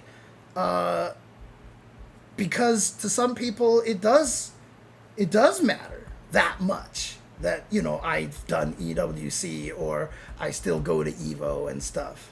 It means a lot to me about that. It means a lot to them, to see someone like me who's always tried to be as much of an ally as possible, support these kind of things. And so if that turns you against me, I don't blame you. You're absolutely justified. I'm not going to even try to argue against that. So, yeah, exactly. Not supporting it is understandable. Absolutely understandable. I sometimes realize that there are no good choices for getting some goods. Need certain supplies.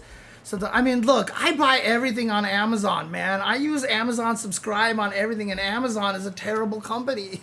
Like, they treat their employees badly and all this other stuff, and I don't like Jeff Bezos and all this stuff, but fuck, man, I'm using Amazon Subscribe as much as I can to get discounts on everything, and I buy everything on Amazon because it's nice to have things show up at my door, and stuff like that. Oh God, it's like, it's crazy. It's so hard, man. It's so hard.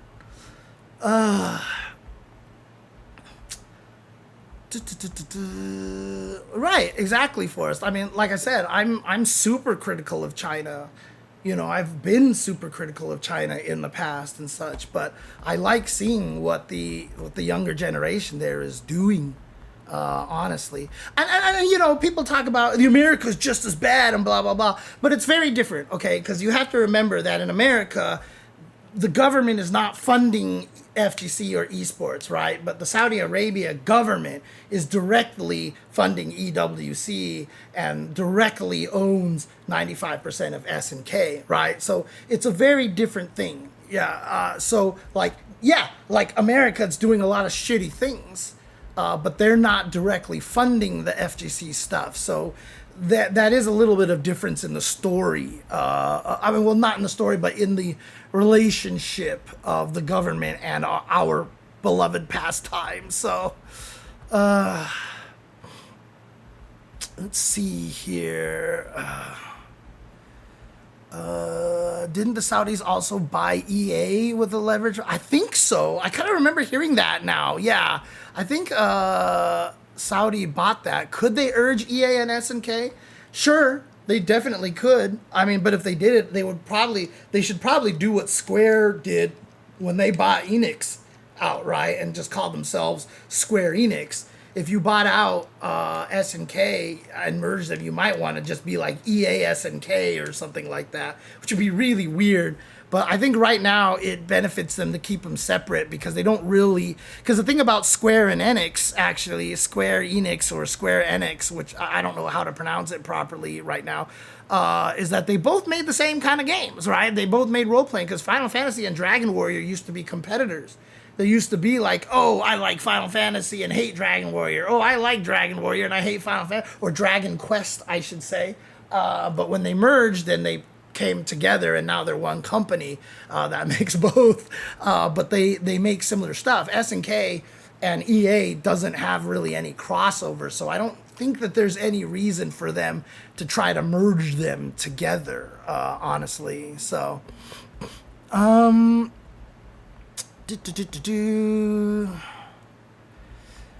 SNK EA.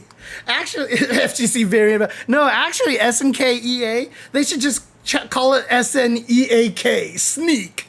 There you go.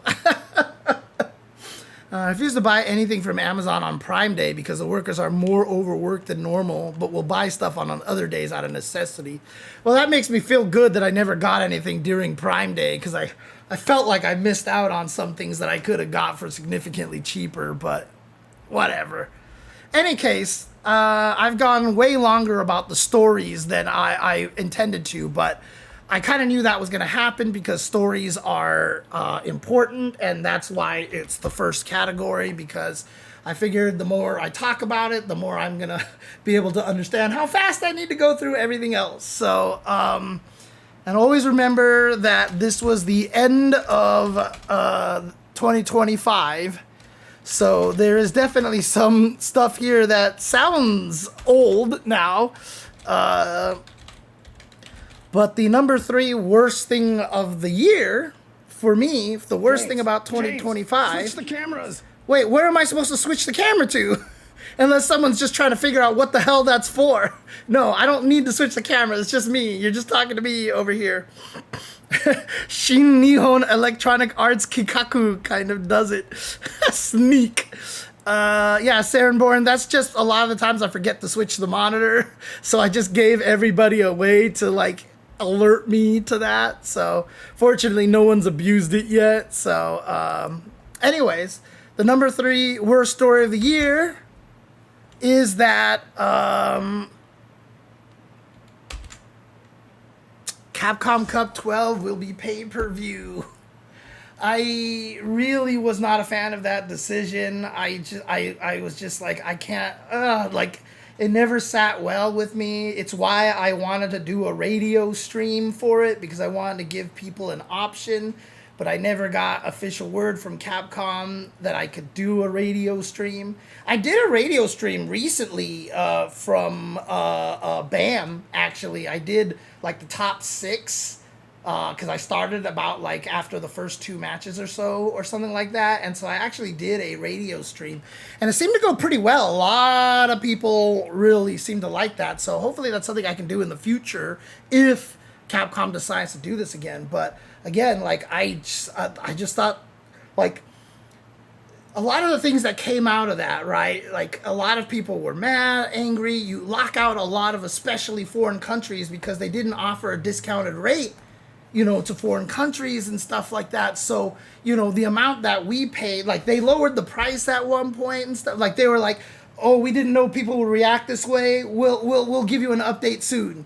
And they came back with an update, and it wasn't like, we've gotten rid of it, or here's a free stream of lower quality. It was, we lowered the price, you know.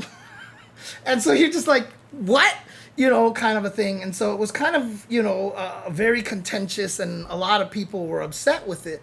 And like I said, a lot of the foreign countries, you know, the amount that they charge for it is a lot more money in foreign countries than it is for, like, the States and for Japan and everything like that. And, you know, Brian F. was talking about it, even responded to Nakayama-san on Twitter. Kind of was like, yeah, the esports team and the development team for Street Fighter 6 are like 2 separate teams, and, you know, like, their budgets and communications, like, I mean, he didn't really directly say that, but, you know, the assumption then is that, you know, the esports team and the development team for Street Fighter 6 have 2 different departments, 2 different budgets, and 2 different, you know, profit cycles and stuff like that. And so, you know, that's the reason why, unlike in Street Fighter V, where the Street Fighter team was in charge of both the esports side and the development side. And so during Street Fighter V, they were able to make a lot of those, here's a bunch of costumes and stuff, you can buy this, and this money will go to increasing the price. Because everybody was like, why didn't you just sell stuff in the game to help support the esports stuff, right? The problem is that if for businesses, if you guys don't know how big corporate companies work, these are all different departments, right? So the money that the dev spend to make this stuff and then sell it in the game, that's a different entirely group's budget than the esports side of things. So if they did that, the money they make isn't directly reflected to the the esports company. I don't know how hard it is to be like, okay, well, here's a transfer of the profit from here to here, or what the red tape on all that is, and I don't pretend to know what happens at higher ups in a lot of companies and stuff like that. It was just kind of, it was not a great situation. And, it shed a lot of light on I feel like kind of what's going on, right? I mean, even just recently, a lot of the interviews, how they were talking about how they would love to keep doing world tour content, but they can't right now, et cetera, et cetera. It just feels like right now that, keeping the esports and the dev side of things separate, are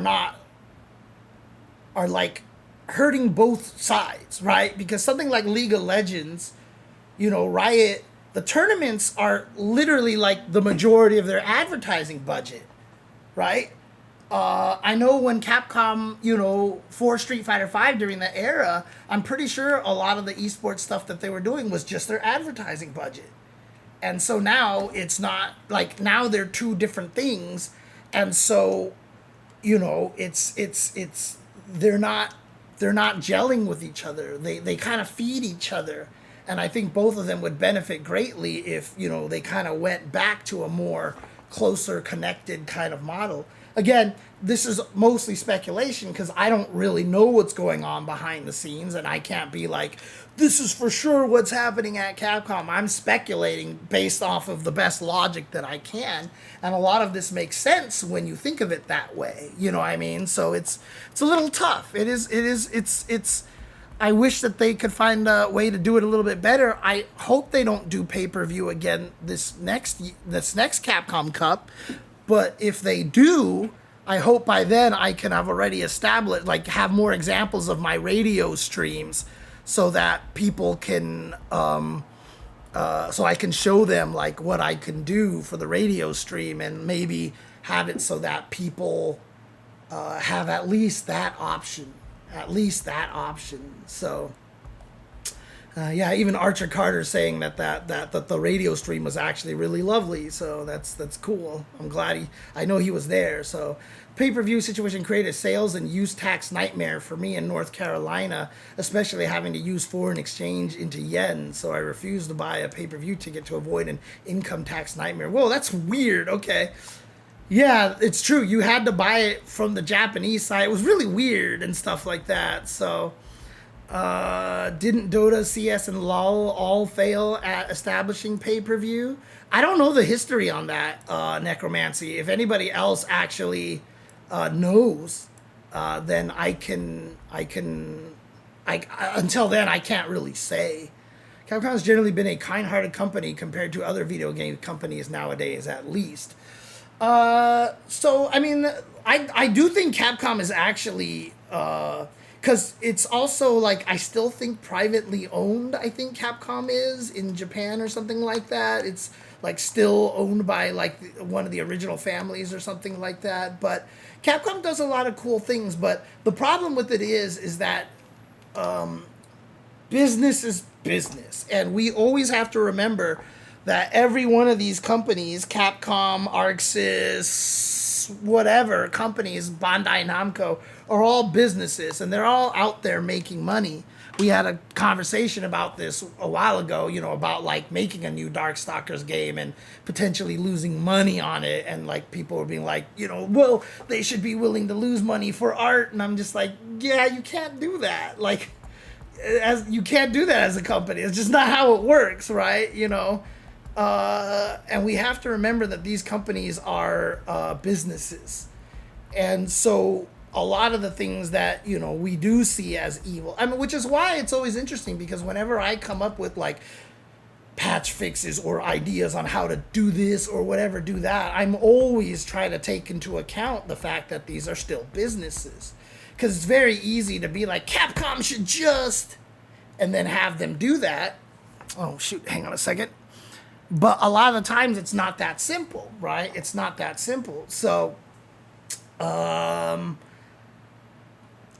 it's tough. It's tough. And so, unfortunately, I get why Capcom Cup was pay-per-view, but I just really do think it's not a good idea.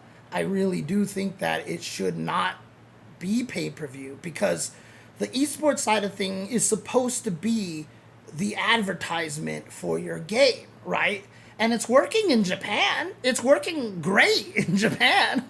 Their esports stuff, the Street Fighter League, all that stuff is really paying off. Like, people in Japan, they buy tickets to go watch their online World Warriors. Like, they go to a venue, and like Hanako and Aru are there actually commentating live in a venue for people to watch the matches online. You know, like, it's working great there, and it needs to somehow extend more to all the other regions. And you know, it's a weird situation. So it's one of the things that I did not like about last year, for sure. So I'm gonna move on here, because otherwise we're gonna be going really slow here. I can't say much about number 2 because I'm not as directly involved with the scene. Other people in the chat might know more about this. But clearly, to me, one of the worst things from last year was Tekken 8 Season 2. Not Tekken Season 8. Jesus. Tekken 8 Season 2 DLC. Well, I just call it Tekken 8 Season 2. Because, oh boy, I have never seen, like, an entire fandom of a fighting game, from the pros all the way to the casuals, all universally be as mad as at a season patch than the Season 2 patch for Tekken 8. Holy crap. That game got review bombed on Steam, and everybody was just yelling about the game and everything like that.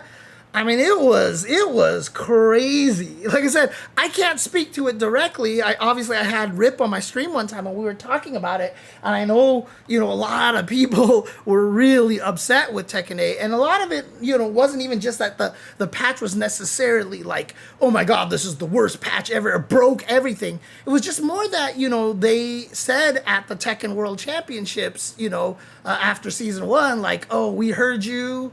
We know you guys think Heat is too strong, so we're going to tone down Heat. We're going to try to tone it down a little bit. And then the game came out, and, you know, they announced some of the changes for Heat, and people are like, this looks great.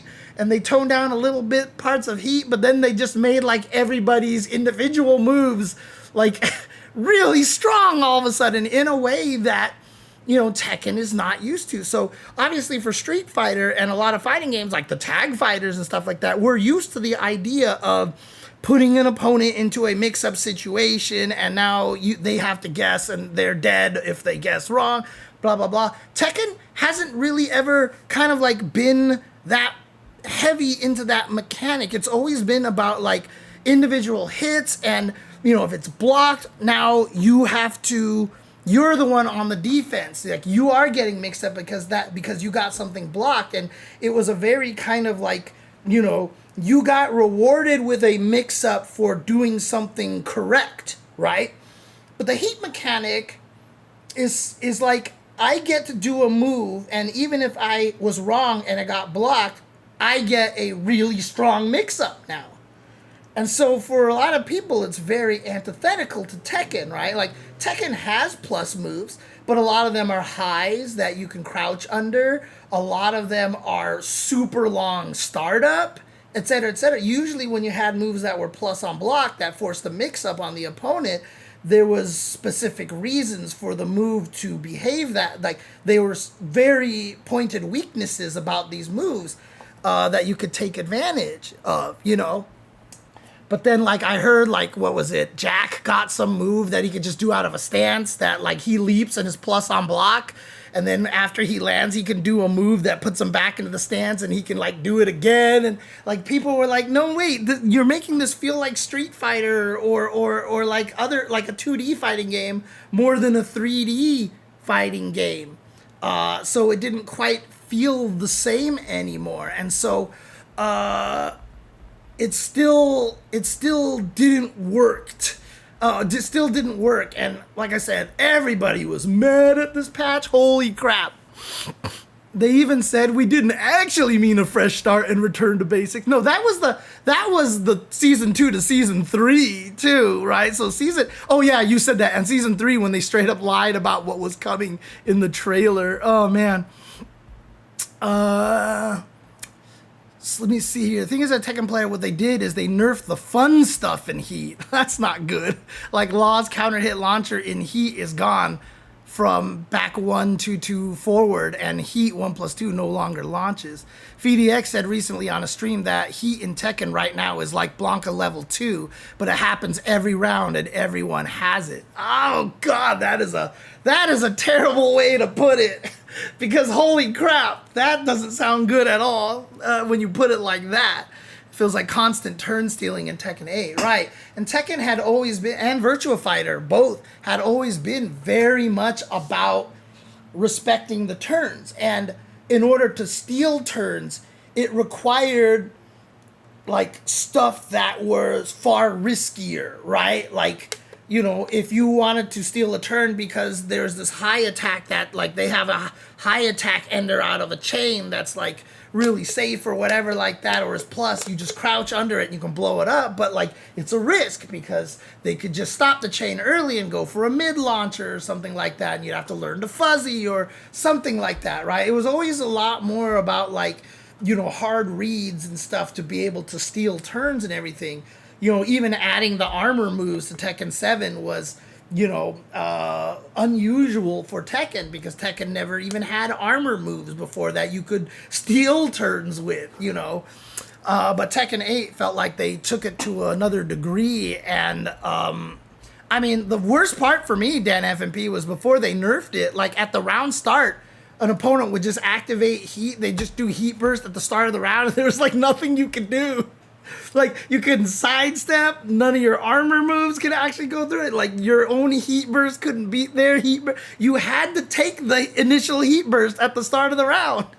Or you just had to press it before they did, right? It was like playing Jeopardy. It's like who buzzing first kind of thing, so. And I really hated that because it was round 1, fight, burst, Heat Burst, come in, and now I have a mix-up. And if you're a beginner who doesn't have defense, you don't defend yourself on that first mix-up, and then you never get up again. It's just like kind of frustrating.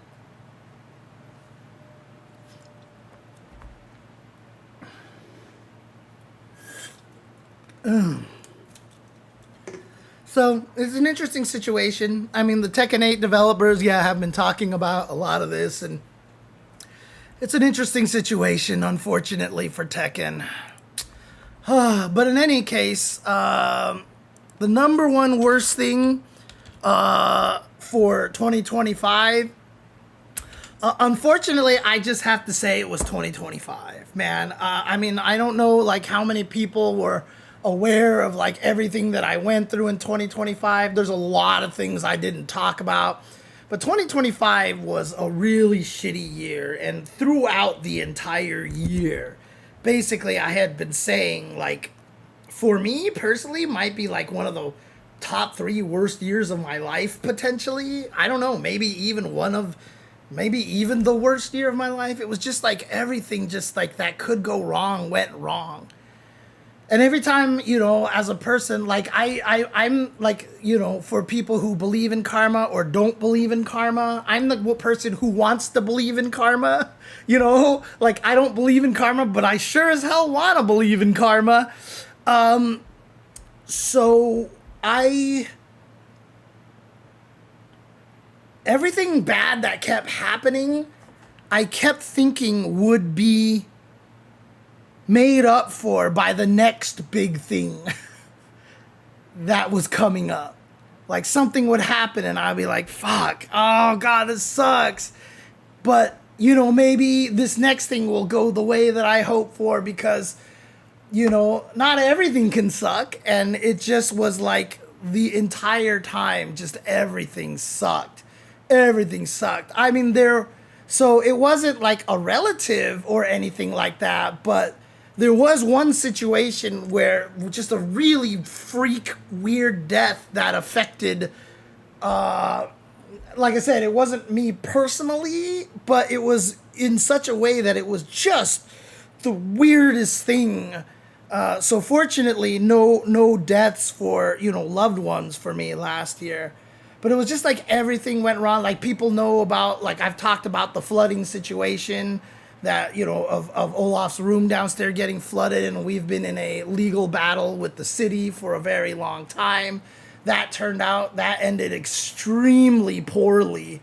And basically, like I barely broke even for all the money that I've had to spend to fix that room and all the stress and like all the shit that I went through to dealing with that whole situation, because it was fucked. Like the stress that I had to deal with doing that, I almost had a lien put on my house and all this other shit. And in the end, we got completely like shortchanged by the city and stuff because it was just a really bad situation. And so like, you know, that didn't go well. A whole bunch of other things didn't go well. There was just a lot. There was just such a weird year last year. Like so much crazy shit happened. And you know, the reason why I'm not even going to bother doing personal resolutions for this year is that, you know, one of the things that I told myself coming into 2026 that I was like, you know what? I'm not going to let that happen again. I'm going to make sure this year is better than last year. And this year has started off almost completely. The first half of this year has been like the same but worse than last year. So this year hasn't been going any better. Obviously, for example, in 2025, early on in the year, like I was like, I'm going to do content. I'm going to be content. I'm going to do all this content. Then Jasmine got sick and then I was really depressed and I was scared. You know, she was going to pass away. Fortunately, we found out the cancer was benign, the tumor was benign, and she was going to heal just fine. That was great, but it cost me a crap ton of money, which I still have to be thankful to the community for helping me cover that. But that was like really stressful. And then, of course, in 2026, the tumor came back. And this time I couldn't save her this time. And so it's like, exact same thing happened, you know? And like there was another situation that like I really, really wanted to go my way and it didn't. And then this year I got my way on like the exact same kind of thing. I was super happy about it. I was just like so happy. And then they took it away. So like I actually got what I wanted, and then they took it away. So it was worse than last year, because last year I like really pushed for something, and I didn't get it. And then this year I really pushed for something, and I got it, and then they took it away. So it was like even worse than it was last year. Last year I was at an event, at an incident, and like someone literally tried to kick me off of commentary for one day. Like I was working commentary and I literally almost got like taken off of commentary in the middle of the weekend, you know, for a big event. And like there was just so much shit happened last year.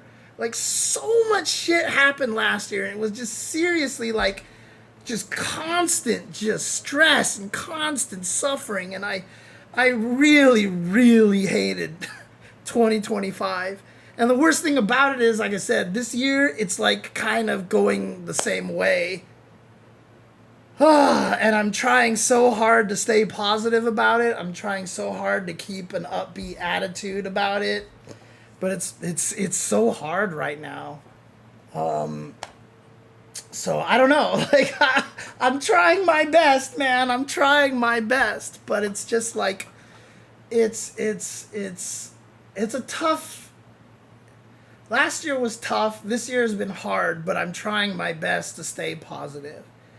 But like without question, 2025. Like I said, I've even omitted like 3 things that like were really weird and fucked up last year.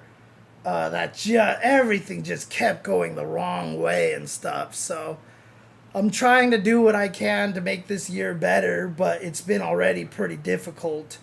But like I said, I'm trying my best to stay positive. I don't want to get destroyed like I did last year, because last year I just got completely pummeled and like I couldn't do anything, and like I lost all motivation to do anything. So this year, hopefully, it won't be the same. Hopefully, despite bad things happening, I can try to maintain a positive attitude. I'm trying my best. I'm trying my best, guys. I'm trying my best. Anyways, that's worst of the year. Let's talk about some happier things, shall we? I'm trying to, except Nathan keeps moving my hand and my mouse, so I can't actually do what I want to. Let's talk about the next topic. Let's talk about the commentator of the year. Let's talk about the commentator of the year. Oftentimes when I do commentator of the year, I do try to favor people who I have not given the award to before in the past. So I have given the award to a lot of different commentators already.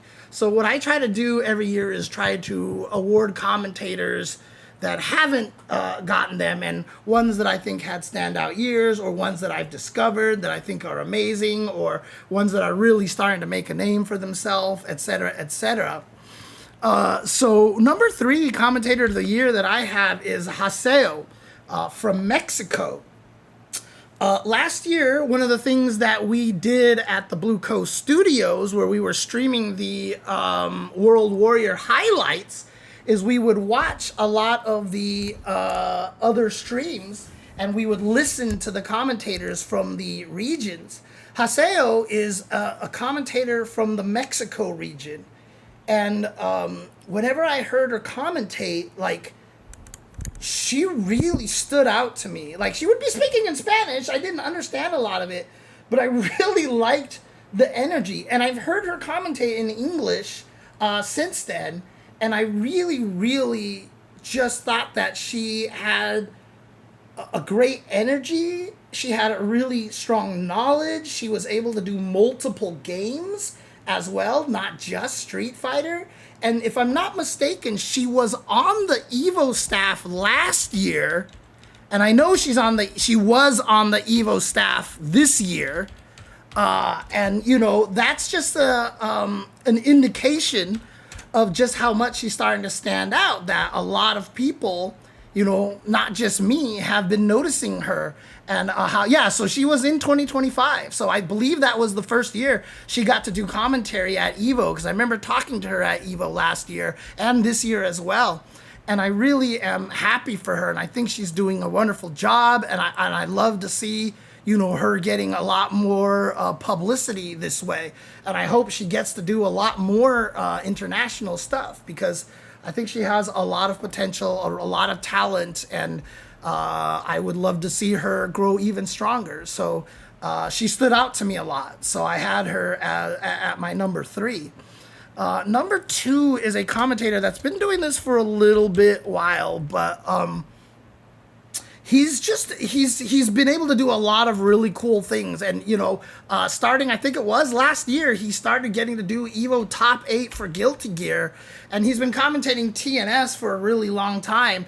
I have Proxy at number 2, because as each year goes by, he becomes stronger and stronger, and he becomes a lot more reliable. Like I'm not saying he wasn't reliable before, but like he's growing into that role of the, you know, like, this is the, like, hire him. You can be guaranteed high quality commentary from Proxy.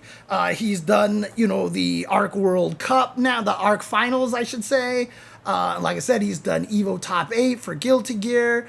And, you know, I saw him at Evo Japan. He was flown out for Evo Japan for the first time. And I thought that was awesome to see. He is a commentator that has been doing a lot, really building a name for himself on TNS and such. But it wasn't even just TNS, you know. He's been commentating for quite some time now.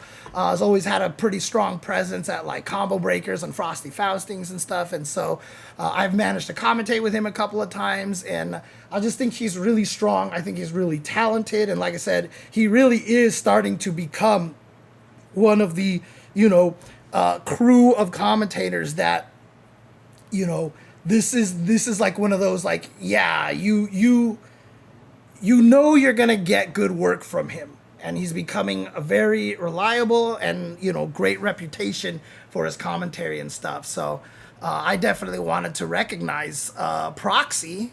But for number one, sometimes I go back through my list and I look through and I'm like, what the hell? How have I never given this person... How have I never put this person in the award for like the category that they fit in? I don't know how. I mean, I've had them before, I think, as FGC Member of the Year because a lot of the work that they've done in the past. But I've never had him as a commentator here. And so for my number one commentator of the year last year is Majin Obama. Again, I don't know how I haven't had him ever in the commentator category because I legit think he's like one of the best commentators out there. Because, you know, oftentimes I talk about the fact that, you know, as a commentator, I always want to, you know, tell stories and make sure you understand the backstories and really, you know, bring people in through getting to know the players and everything like that and such. But, I mean, honestly, very few do it as well as Majin Obama. I think Majin Obama is one of the best ones out there that does that. Every time he commentates, he's always giving the backstory. Even when I did Evo Japan commentary for Vampire Savior, you know, all the backstory and a good chunk of the backstory that I learned about all the players and all the things that I could say about them. You know, Majin Obama was the one that was helping me, you know, talk about that. He told me about the East versus West Japan rivalries with the Vampire Savior players and stuff, and he really helped build a lot of the narrative that I was able to tell. You know, telling me about like, you know, SBO, the last big Vampire Savior SBO and stuff. I really do think that Majin Obama is like one of the most talented and most important commentators we have out there because, you know, he knows all the stories and everything like that, and he's also very knowledgeable about all the games and stuff. And I swear, you can sit him down and have him talk about any fighting game, and you know he'll just have all this history, and he'll be able to talk about like a lot of the stuff that goes on with the game and such. So, you know, he really is, I think, one of the strongest commentators out there, and one of my personal favorites right now. Because of the way that he is able to weave narrative in so much of the commentary, you know, and there's a lot of genuine love when you hear him talk about these things and commentate about these things. You know that he's the person that wants to tell these stories because he loves these stories and he finds them interesting, and he's passionate about the history of the players and the rivalries and all that stuff like that. You know, this is not just something that he's like, I'm gonna do it because I want to, I just think it'll be cool. Like, he does it because you can clearly tell that it matters to him, that this kind of stuff is important to him.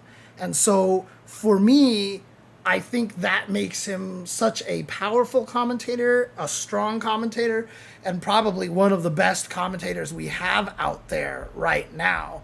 And so I really do feel like we are very fortunate whenever we can get Majin Obama on commentary. You know, obviously he's in Japan, so he doesn't make it out to a lot of the U.S. events and stuff like that as much, but you know, whenever we do have a chance to get Majin Obama on commentary, I think it is a blessing. And, you know, I think it is really, really important for the scene to have that. So those are my commentators of the year. For content creator of the year, number 3. Last year, I didn't really know much about this person, but like a lot of the content that I saw them post on Twitter, like I would see them post a lot of like stuff on Twitter, and I was like, huh, this is really cool. This is really interesting. And then like, I started noticing that, they've been posting a lot of good content on YouTube as well.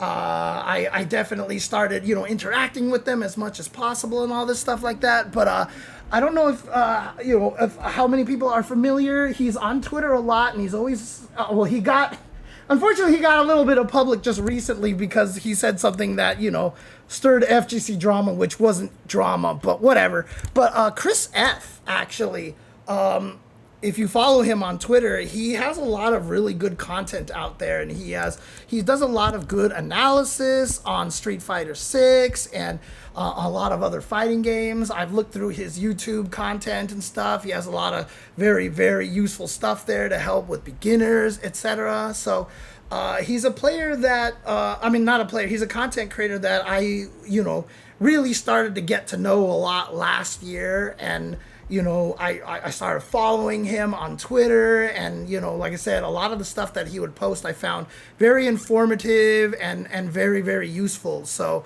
I just wanted to take the chance to give a shout out to Chris F, because I think he's doing a great job. Still crazy to me that everybody named Chris in the fighting game community, their handle is always Chris Initial. Like, I don't know why that keeps happening, but there it is. But yeah, Chris F, I feel like, has done a really great job, because we have Chris G, Chris T, Chris CCH. I mean, like, what is this? Now, a content creator that I haven't personally seen a lot of, but has done great things for, in particular, the Tekken community, is FeeDX. Some people were talking about Fee on stream earlier, coincidentally enough. But I think, when Tekken 8 came out, and ever since then, the kind of content that Fee has been putting out, and, I feel like he has done a lot for Tekken, especially given the fact that we've talked about how negatively people perceived, Tekken 8 Season 2 DLC and stuff. And, Fee has done a really good job of, talking through that and also helping people learn fighting games. A lot of people have said that, we're like, if we had to name someone in the FGC that's like Fee, but for Street Fighter 6, like, is there one? Like, I feel like Fee did a really good job helping people learn Tekken, get into Tekken. Like I said, I haven't watched a lot of the content, but just from everything that I see, everything that I hear about, and, the times that I see him tweet, the few times that I've watched clips of his videos and stuff like that, he is such a powerful weapon for Tekken, and I think he's done a really great job really making Tekken, bringing a lot of eyes to Tekken and making it really, really a lot more popular, and I think Bandai Namco was really lucky to have a content creator like that. Like, I want to be that for Street Fighter. It's just that my ADHD and discipline is really bad. So, like, if I can actually get to the point where I start just cranking out content a lot more beginner-friendly content and stuff like that, hopefully I can be the FeeDX of Street Fighter. But, right, he puts out information out there in a way that's easy to understand. FeeDX is a combination of the long-form content creators like Brian and Broski and the short-form instructional creators like Chris F. Yeah, absolutely. I just think he's really, really valuable. I mean, only reason why I probably have him at number 2 and not number 1, because the way I'm talking about him is just so glowing. And like I said, I just like God, I wish we had a FeeDX in Street Fighter 6, kind of a thing. There are great content creators in Street Fighter 6, don't get me wrong, but like Fee, I feel like is like an exceptional kind of ambassador to the game that really, really stands out. But yeah, just because I'm not in the Tekken scene as much, it's harder for me to really understand the impact that he's had. and you guys are mentioning a lot of people here as well. One of them that you guys mentioned is my number one, which is God, Nathan is pushing on my mouse again. Is Broski, actually. Oh yeah, he crashes out and gets frustrated like us. Yeah, that's what I do too. I just don't stream myself playing as much because people have started using my crash outs as weapons against me, which is really annoying. You know, like people will use it to try to discredit me as a commentator and stuff like that, and it's like really kind of irritating. But anyways, that's a whole nother story. Broski has been putting out a lot of good content for Street Fighter 6. He has been doing a lot of good stuff. He's been, you know, I've watched a couple of his videos. Like he'll talk about like, you know, like Mai's level 1 super, why it's so strong. And, you know, and the nice thing about it, he's also such a high level player, right? Like a lot of content creators, you kind of see them move away from playing. Like, you know, Brian F., for example, like doesn't compete as much. He's mostly just content. You know, when Smug became a content creator, we don't see him, you know, competing as much anymore. But Broski is a content creator / he's still like one of the strongest players in the EU, right? Like he's still doing really well in the EU. So I really do feel like that puts him in a, you know, very unique position, very similar to like a Justin Wong, who can be a content creator, but talk about things and, you know, and really dig down deep and give you the nitty gritty of what makes things strong and like really have a perspective that, you know, is hard to come by in content creation world when you have someone who's a great content creator and is also very, very skilled at the game. Like there's a lot of like, you know, like, there's a lot of in-depth knowledge out of that I think is cat ears. Yeah, he has insanely detailed knowledge. Yeah, absolutely. And I okay, it's not a oh God, what my brain is exploding again. Oh God, what's the name of the animal that Broski loves so much? Why can't I remember the name of the freaking animal? It's not even the name of a person, it's just the name of the animal. I was about to say it's not one of those, but it's still adorable. It's not a capybara, yes, but it's still cute. It's still cute. See, this is what I mean, right? So if anybody thinks that like I forget names of people because like I'm rude or I don't care, no, everything just disappears from my head. Like I couldn't remember Tough Love Arena earlier. Now I couldn't even remember the word for capybara, even though I could picture the capybara in my head. I just like I couldn't. The word disappeared. Like it's crazy how this happens to me all the time. I don't understand it. Anyways. Broski, yeah, he has a lot of really good content out there, and all three of these guys, you know, obviously Broski in particular for Street Fighter, VDX in particularly for Tekken, but you know these guys are all exemplary content creators for their respective games, and you know, like I said, Chris F, I feel like is really kind of slowly building a name for himself as a content creator in the FGC.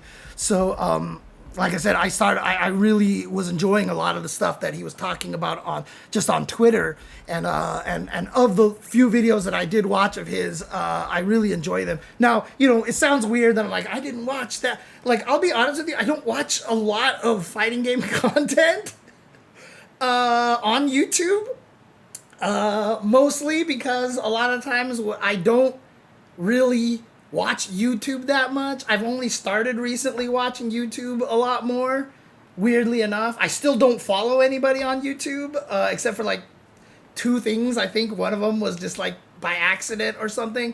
But in general, I don't watch a lot of fighting game content, I'll be perfectly honest with you, which is sad because that's what I make, and you should watch other content to kind of get an idea of what you should do yourself and stuff.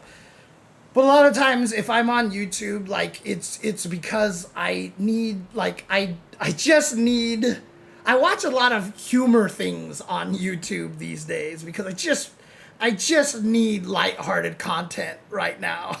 I just need lighthearted content right now. An Akibara? That's hilarious. That's actually funny. But yeah, so I feel bad because every time I talk about content creator of the year, it's not like I'm like, oh, I watch their content. Their content's so good. You know, I apologize about that. But it's just the way that my brain has been going. Yeah. Oh, trust me, I definitely already did that, Forrest. I definitely did that already. I think during the pandemic, I did that. So, all right, let's move on to FGC Member of the Year. So if you're wondering what this is, people who do a lot of good things for the fighting game community, but you guys probably don't know them, or maybe you do know them, but it's not content creation or necessarily commentary or whatever. They do a lot of things on the side that really, really help. Like in the past, I've talked about a lot of the photographers and, I've talked about artists and such. And so that's what this is about here. And so it can cover a lot of things. I have done a lot of artists every year. I do try to put at least one artist in there. I don't have any artists this year. But the person that I have at number 3 is probably somebody that maybe, I don't know if anybody really knows about. But I see him at Evo and at Combo Breaker and at CEO and Frosty Faust. And he's always doing a lot of behind the scenes stuff, a lot of the important things. He manages people. He's always there. Like, he's really high up. He does a lot of stuff, and that is a backlogathon. I don't know if any of you guys know about him, but he's there all the time. And the other thing about him too, he's also just one of the most wonderful people. Every time he sees me, he always checks up on me. He's like, James, how are you doing? Are you doing okay? And we always sit down and have a talk and everything. But every year at all these events, I always see him constantly like running things. He's one of those people who helps put out fires and does all these things. He's like the guy who does so much stuff behind the scenes that you don't get to see anywhere. Like, he doesn't really have a presence on social media or anything like that. So he's really just out here just kind of doing it for the love and really just putting his mark on a lot of things without having the opportunity to get the credit for it. So a lot of people are going to probably be like, oh, I don't know who he is. Backlogathon, aka Ryan. So again, he's somebody that I've seen at so many events. I see him all the time, and he's always one of the main guys running stuff. And yeah, he's like the Swiss Army knife kind of guy. Like, I feel like every time I'm talking to him, he's like, he'll get a call on the walkie-talkie. He's like, oh, I got to take care of stuff. And he's running over here and he's doing this. And like, it's crazy. It's great. And yeah, it's crazy that the staff all have like walkie-talkies at a lot of these events and stuff like that now to make sure that everything goes well. But he's a name that you guys probably don't know, a name that people won't recognize as much. But trust me when I say he does a lot of stuff, and I find him invaluable to the FGC and, and valuable as a friend who's always looking out for me as well. So maybe I have a little bias, but no, trust me, he's actually doing a lot of great stuff. So I always appreciate him. Like, even when like Evo's done, like, he's always one of the last guys left in the hall. He's always one of the last guys left in the hall after Evo finishes on Sunday. And everybody's been ushered out, but he's like kind of the guy that's just there at the end. At every one of these events, I always see him at the end because he's like one of the last people to exit because he has to make sure that everybody's done, that everybody's okay, that everything is all right, and that it's safe for everybody to go ahead and leave now and stuff. And I always see him at the end of events, and so like it's always nice to sit down and talk to him and such. So number 2, another team that I don't think gets enough credit, but I've mentioned them a few times already, and that's Blue Coast. This is a broadcasting team that's made up of a lot of like former oh Jesus, see, the name escaped me again. They used to do a lot of stuff in the FGC in like the Machinima building God, what the Fight Night? No, what the hell were they? God, see, this is, I hate it. I hate it. My retention of names is awful.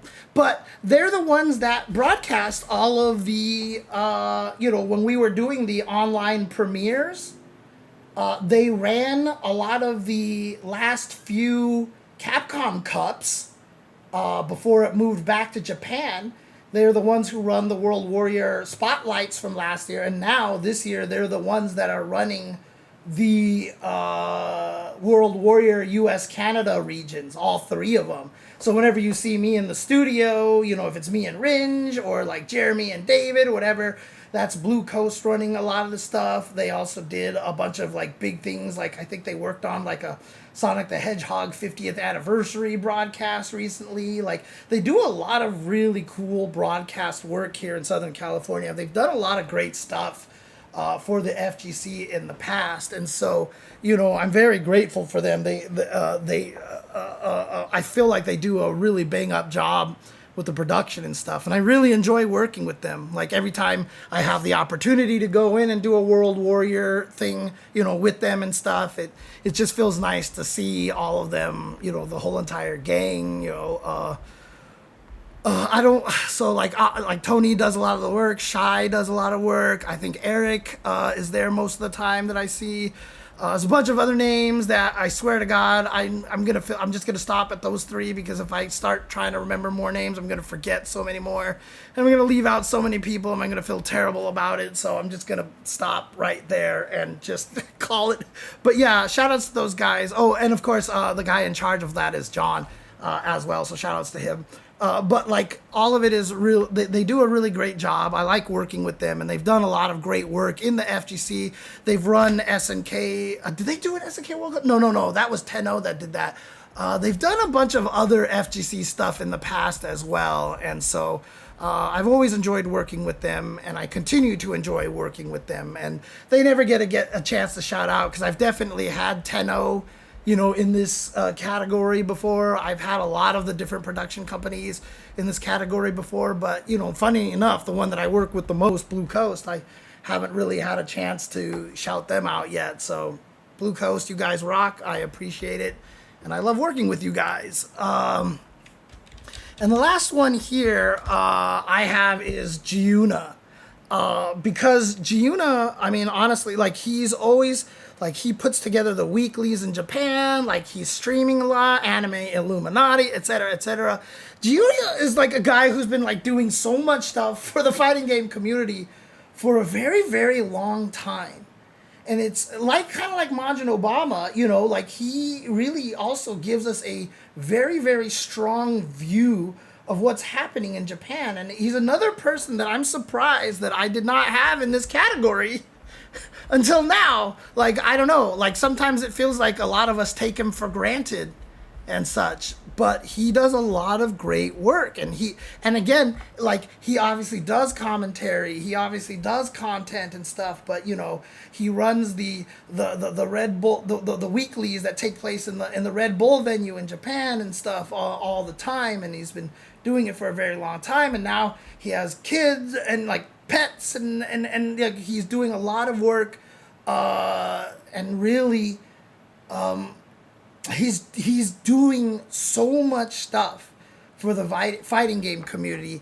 I feel like Giuna is another one of those people that we're kind of lucky to have, and that maybe we don't appreciate enough, and maybe that we take for granted a little bit, because like I said, he does so much work for the fighting game community in so many different ways, right? Not just, his stream and the weeklies and stuff. He's doing a lot of behind the scenes stuff, and he's been a part of the community for so long. And, a lot of it started from when he was like the English commentator on Daigo's stream a long time ago. And since then, he's just always been involved. And a lot of things I feel like happen because of Giuna. Like, he used to also, if I'm not mistaken, he would always team up with see, here's another name that I can't, the East Coast guys who always did all the Blaze Blue and anime fighter stuff. God dang it. Why do I suck so bad with names? he would always team up with them for events and stuff. Yeah. Stickbug, thank you. Thank you, Gibby. Thank you, Gibby. Yeah, he used to do work with the Stickbug team, right? Am I wrong on that, Gibby, or am I getting confused with somebody else? I always felt like Juno was always working with them to do a lot of stuff a long time ago. Regardless, I feel like he's had his fingers in a lot of pies out there. Even at Evo Japan, he always organizes these really cool community gatherings afterwards every single year. He puts a lot of blood, sweat, and tears into FGC. And, oh, yeah, okay, so he was from Jersey. Got it. Yeah, he really does do a lot of stuff behind the scenes, and he does pour a lot of blood, sweat, and tears into the community as well. And just another name that I was going through my old lists of previous UCTV award winners, and I wasn't sure like how somehow I missed him because, like I said, I feel like he's been so valuable to the scene and he's done so much.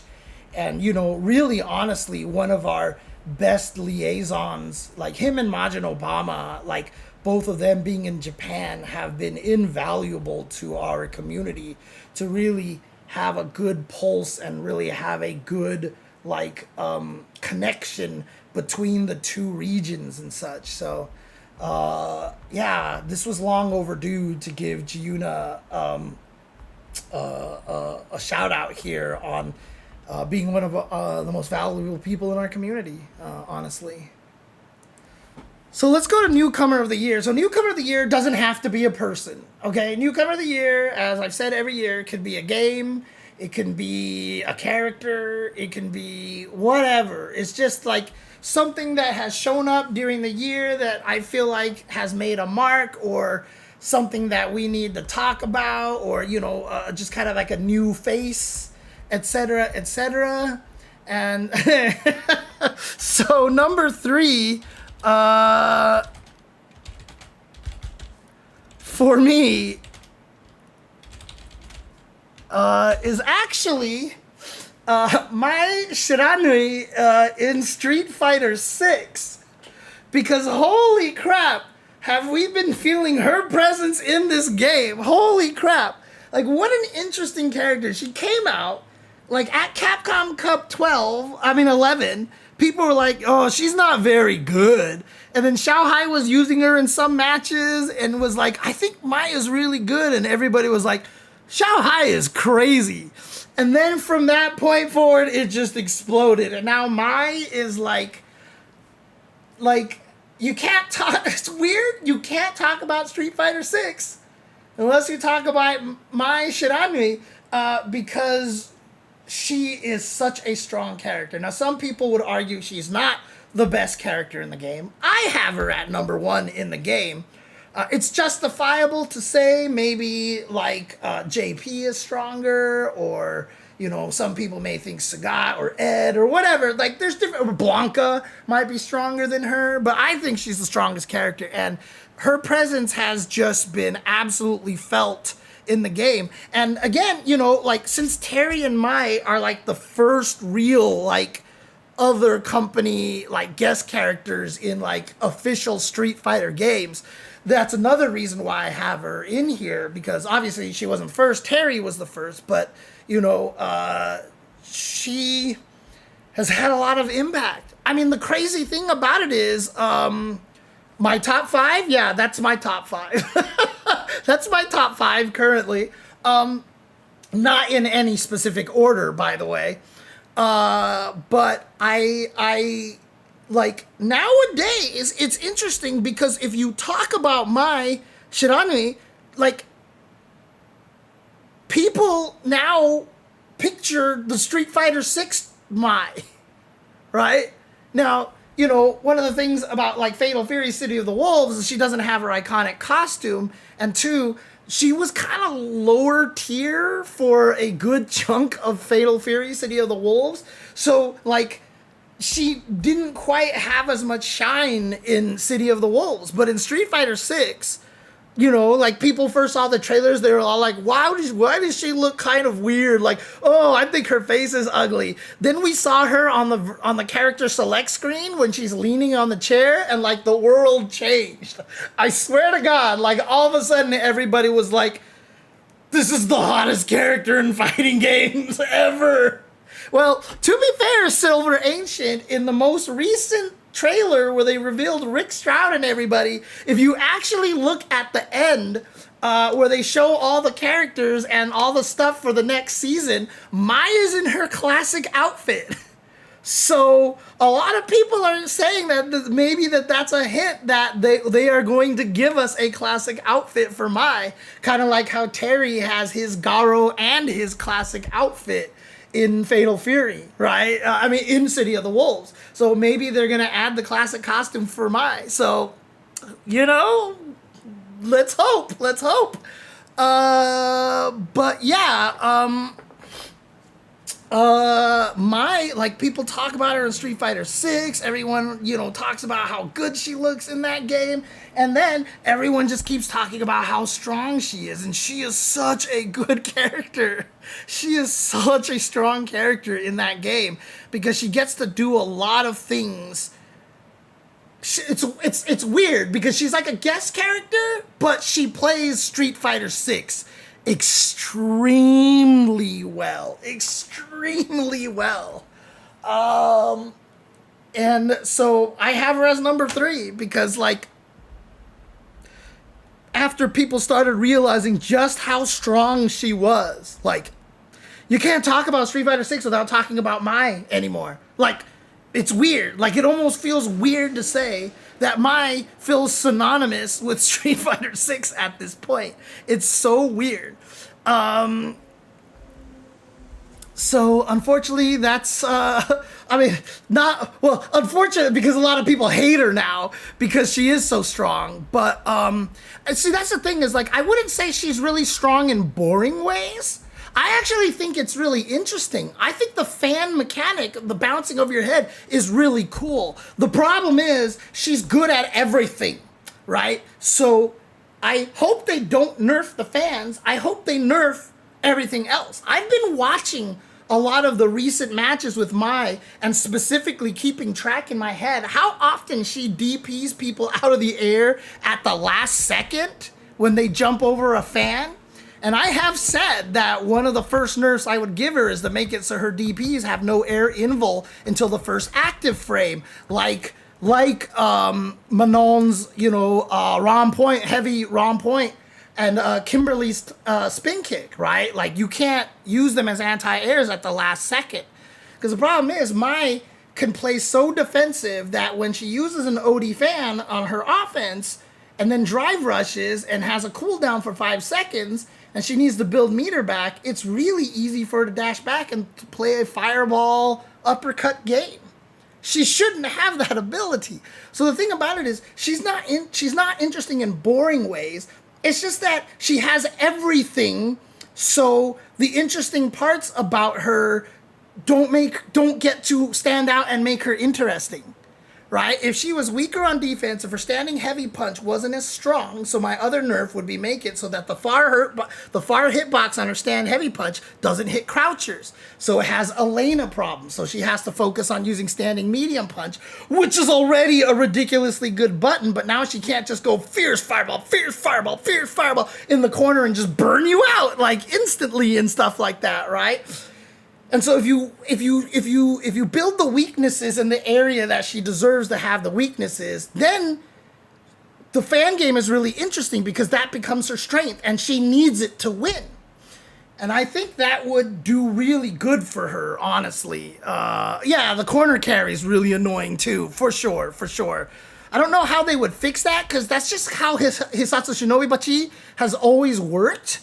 Right? That move has just always kind of behaved that way. And, like, you can't really, like, take it.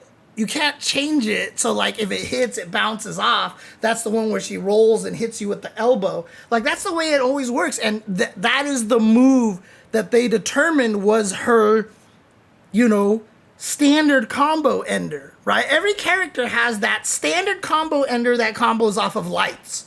right? Everybody has a special move that combos off of the lights, so you can hit confirm off of any button into this special move. And Mai's happens to be the Hisatsu Shinobi-Bachi. Like Kimberly's is always going to be the light vagabond edge. Manon's is always going to be the flippy kick. Is that the wrong point? Actually, maybe I might have gotten them backwards. No, I think that is the wrong point. Yeah. The one where she flips and kicks upwards and can be used as an anti-air. Everybody always has the light button that they can combo into, and they just happen to pick that one. And so that move just happens to be the combo ender of like all of her combos. So she just gets this crazy, it is really punishable. That move is horribly punishable, but you'll never use it unless you land a combo. That's just the thing, right? Like, you're never going to throw it out unless you know you're hitting. There are some setups to try to make it safe when it hits from distance and stuff like that. But most Mai players aren't going to be throwing it out there like a burn knuckle to just try to sneak in. Oh, yeah, John the Automaton, I talked about that already. Like I said, I would make it so her standing heavy punch, the far hitbox, can't hit crouchers. So she can still do all the same combos, and if the opponent isn't crouching, you can catch people with it. But in general, you won't have the same range. You can't hit from the range and do charged fans so that there's less gap in there. You can't pester people in the corner, etc., etc. Anyways, this is not about how we would nerf Mai. This is just Mai is a big presence in Street Fighter 6 now. So, and again, I made this list before, for a lot of the categories. I had most of the categories filled out before, just now. So even at the end of last year. So I have Sahara, the Street Fighter 6 player from Japan, at number 2. Had I known he was going to win Capcom Cup this year, I probably would have put him as number 1. But he was number 2. And that is because he really started making a name for himself. Like, he just came out and was really becoming like one of the first of like the young, like, powerhouses from Japan, right? And, the World Warrior Japan has like thousands of entrants every time. Like, all 5 World Warrior Japans had like 5,000, 4,000, some stupid amounts of entrants that would play in those. And like everybody has said, like, winning, like, nobody's gonna win 2 of those World Warriors. No one's gonna win 2 World Warriors in Japan because the competition is too big, it's too strong. Well, not only did Sahara win 2 World Warriors, but he did it back-to-back weeks, dude. And he was already qualified, if I'm not mistaken, because I think he had already won UFA. And so he had already qualified. So yeah, he won UFA, qualified in the Capcom Cup, and then was like winning World Warriors in Japan and gatekeeping other people, like he had already qualified, but he was just like, you're gonna do it because it gives you great practice. Like, you can't not play in it, right? So Sahara just really came out and showed how strong he was. And so I have him at number 2 here. And then, now with the benefit of the future, he won Capcom Cup. So, like I said, if I had known he was going to win Capcom Cup, I would put him at number 1. But obviously at the time when this list was created, I did not know that.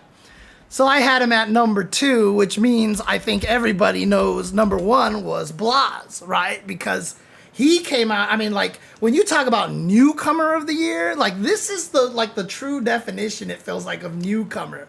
Yes, everybody in Chile knew about Blas, but like I joked, there was a Chilean player who would show up on my stream every once in a while, and she was like, I'm rooting for Blas. Like, I think he has a high chance of winning it. Keep your eye on him. And I was like, you're from Chile. You're allowed to believe that. I will give that to you. And then Blas showed up at Capcom Cup and started to kill everybody.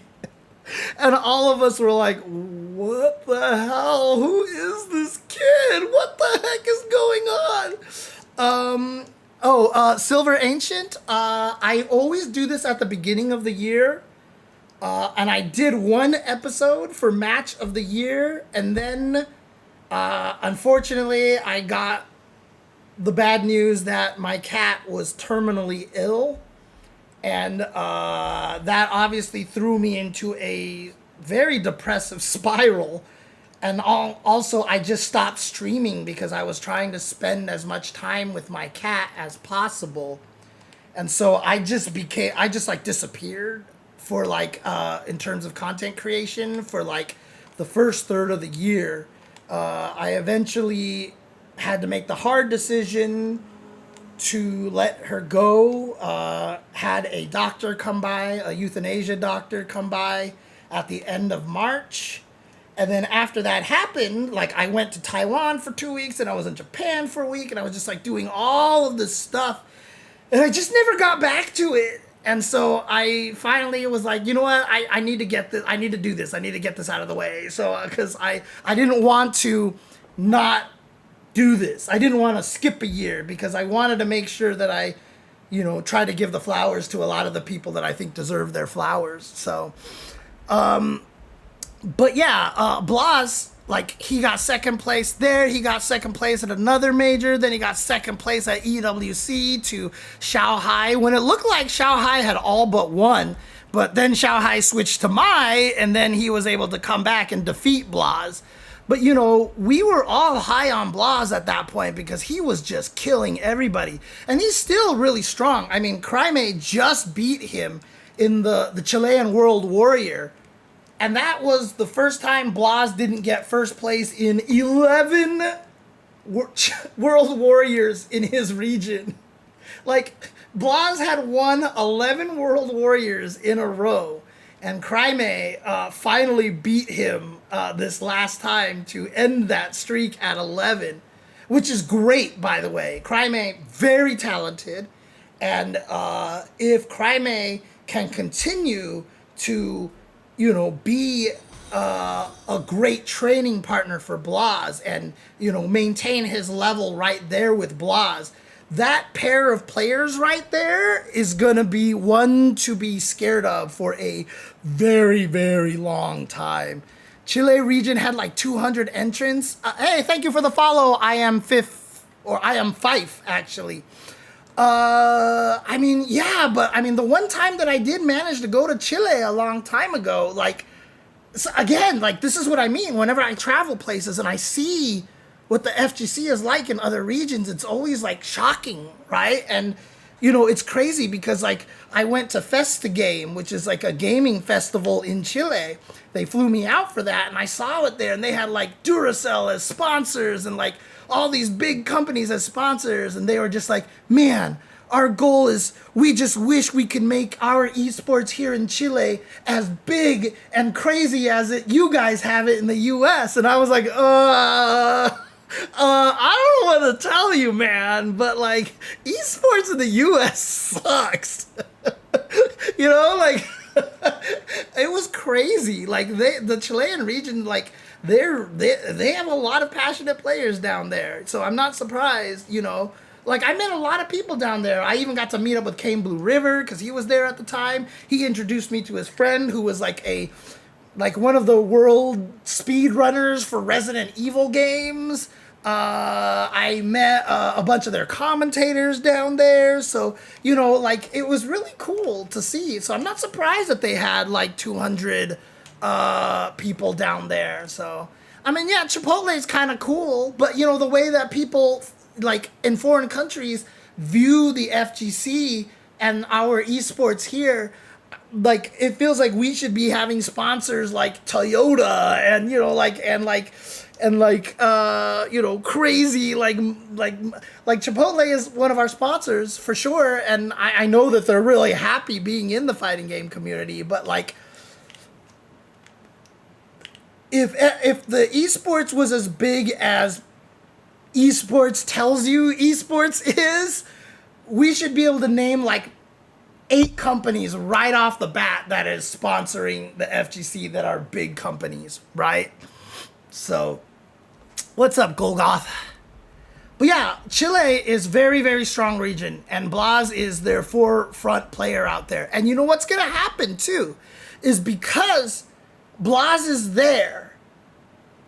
That entire region is going to continue to get stronger because, one, they're not going to sit on their laurels. They're happy that Blas is representing them, but they all want to beat him too, right? So it's just going to raise the level when you have a player of Blas's talent and who's going out there and fighting against the best in the world and can come back and bring a lot of that back with him. He's going to make that region stronger as well, and Cryme as well, because I've been seeing Cryme at a lot of the events as well.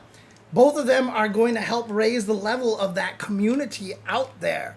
And they're just going to get stronger. And because Blas is so well known now and everybody talks about him and everybody looks for him and expects him to do really, really, really, really well at all these events nowadays, you know, he's flying out more, which is going to open up opportunities for other Chilean players to start being flown out and such. So like the next big name in Chile that starts getting really, really strong, he's going to be able to fly out a lot because, you know, because Chile is now going to be viewed as like kind of a hot spot. They even have their own World Warrior region this year, et cetera, et cetera. So, you know, Blas is a really big deal. And so, and also like now a fan favorite. Like a lot of people love this kid and root for him. So he's my #1 newcomer of the year. Oh, that's right, the MK, yeah, Scorpion Proc and, who's the other one? Scorpion Proc and, shoot, I forgot the name of the other guy. Also, I have hearing weird noises. Anyways, Nicolas. Okay, there you go.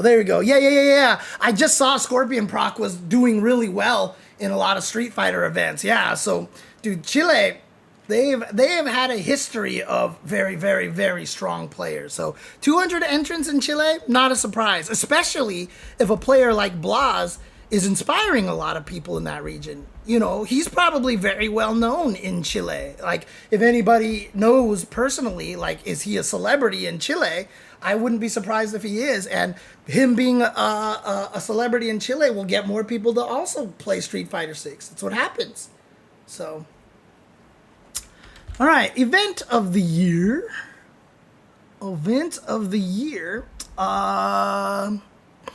So we've been talking about this a little bit here, but largely thanks to Blas's run, I have Capcom Cup 11 as my third best event of the year. It was a lot of fun to watch. It was great to see Kakeru win. But Blas just coming through and blowing everybody up was crazy. Even like Lashar, like everybody was talking about Lashar, and then Blas came around and beat Lashar in like the top 4. You know, it was crazy. And so there was a lot of really good matches there. We had a lot of people, you know, be able to show up and do well. Juicy Joe getting top 8 as well. You know, like anybody who's kept an eye on the EU scene knows how strong Juicy Joe has been, but I love the fact that he was able to get, a lot more publicity. I also, the event being once again at the Ryugoku Kokugikan, was really cool to see how the Japanese fans were so into it. They would cheer for every player. Like every player had fans, not just the Japanese players and stuff. And so Capcom Cup 11 was a lot of fun to see. Yeah, like how MENA got the Dominicans interested in Street Fighter. I mean, they were always very good, and they had a lot of players as well, but obviously MENA is going to build the popularity of Street Fighter in Dominican Republic without question, for sure. But yeah, so Capcom Cup, I just thought there was a lot of great matches. It was a really fun year to watch. I was really, really, really had a great time. And like, Even if I'm not mistaken, that was the year that had like right away there was that little delay because Itazan stick wouldn't work on the PC, and so like Ringe and Jeremy had like kill for like 30 minutes, and like even that I thought was just like an example of how good they are. How good Ringe and Jeremy are, because like they killed that 30 minutes and they just kept talking and they never ran out of things to talk about. And I thought that was an exemplary situation of showing what like true commentary talent is like, right?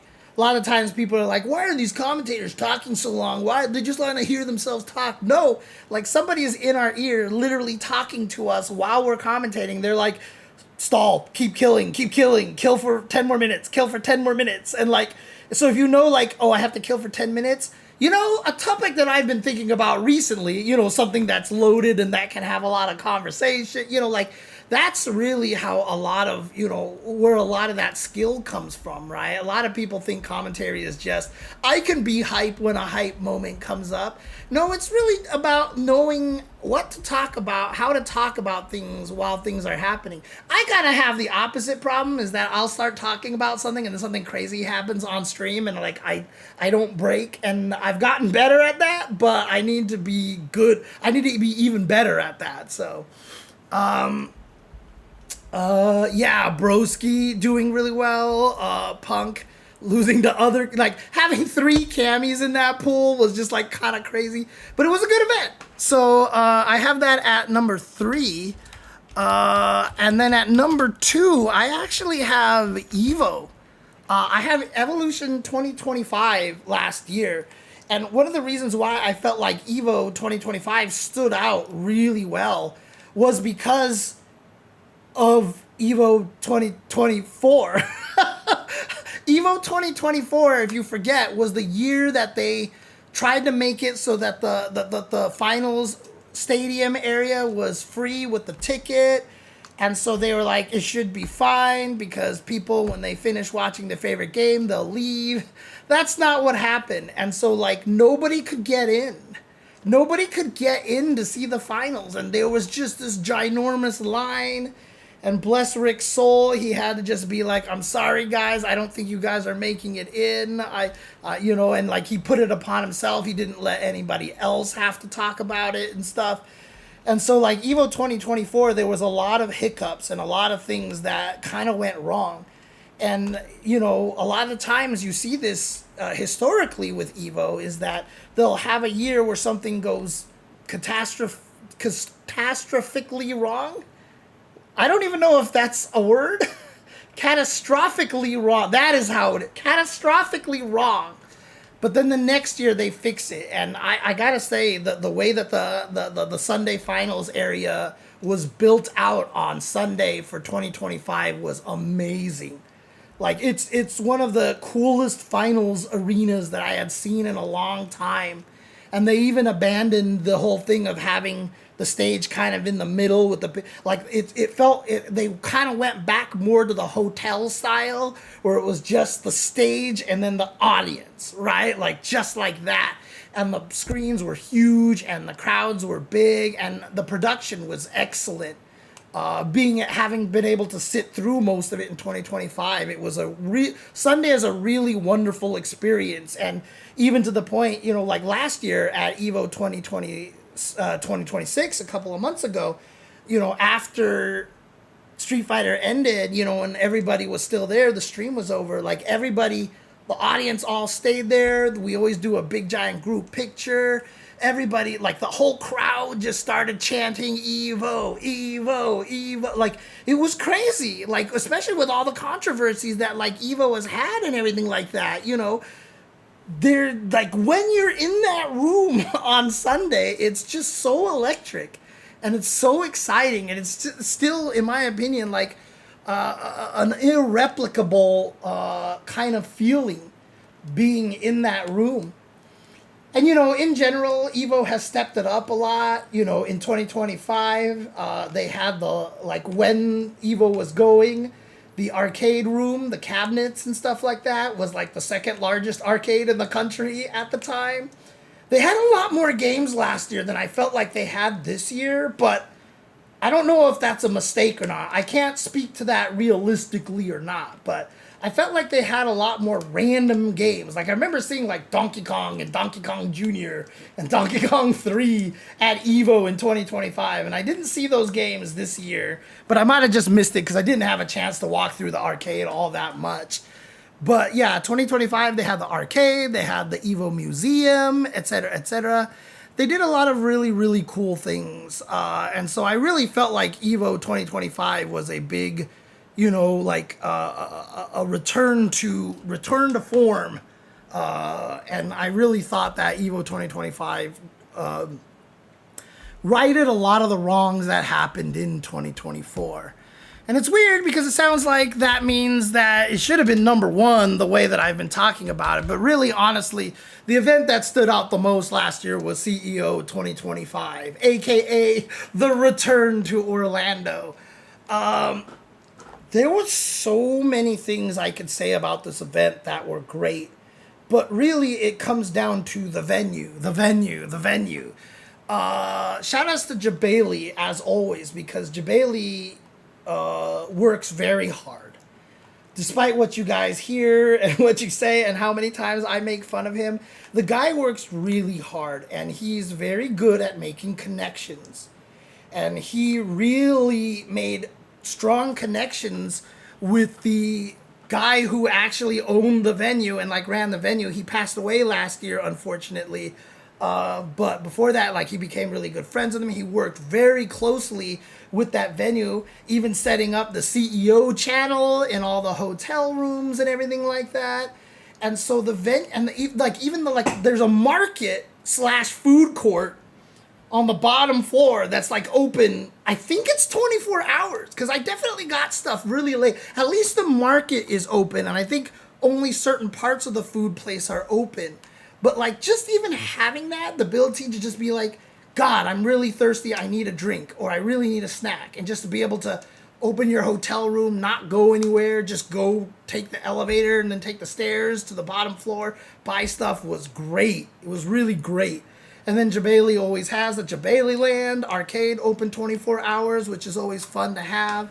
And then, like, the one part that I know I always talk about everywhere I talk about this event is, weirdly enough, the organization of the event was perfect, because the ballrooms and all the events are over here, and then there's this hallway where all of the restaurants are. So this is not the same thing as, getting that market. That market is somewhere else, but all the restaurants are here. And so there's a lot of places that you can eat. There's a lot of like outdoor seating. It's still indoors, but you're sitting outside of the restaurant and stuff like that. And then all the hotel rooms are over here. So whenever you wanted to go between the hotel room and the venue, you had to cross through this small, it's not a small passageway, but it's like, I call it kind of like almost like a choke point, right? What made that great was that you got to see a lot of people this way.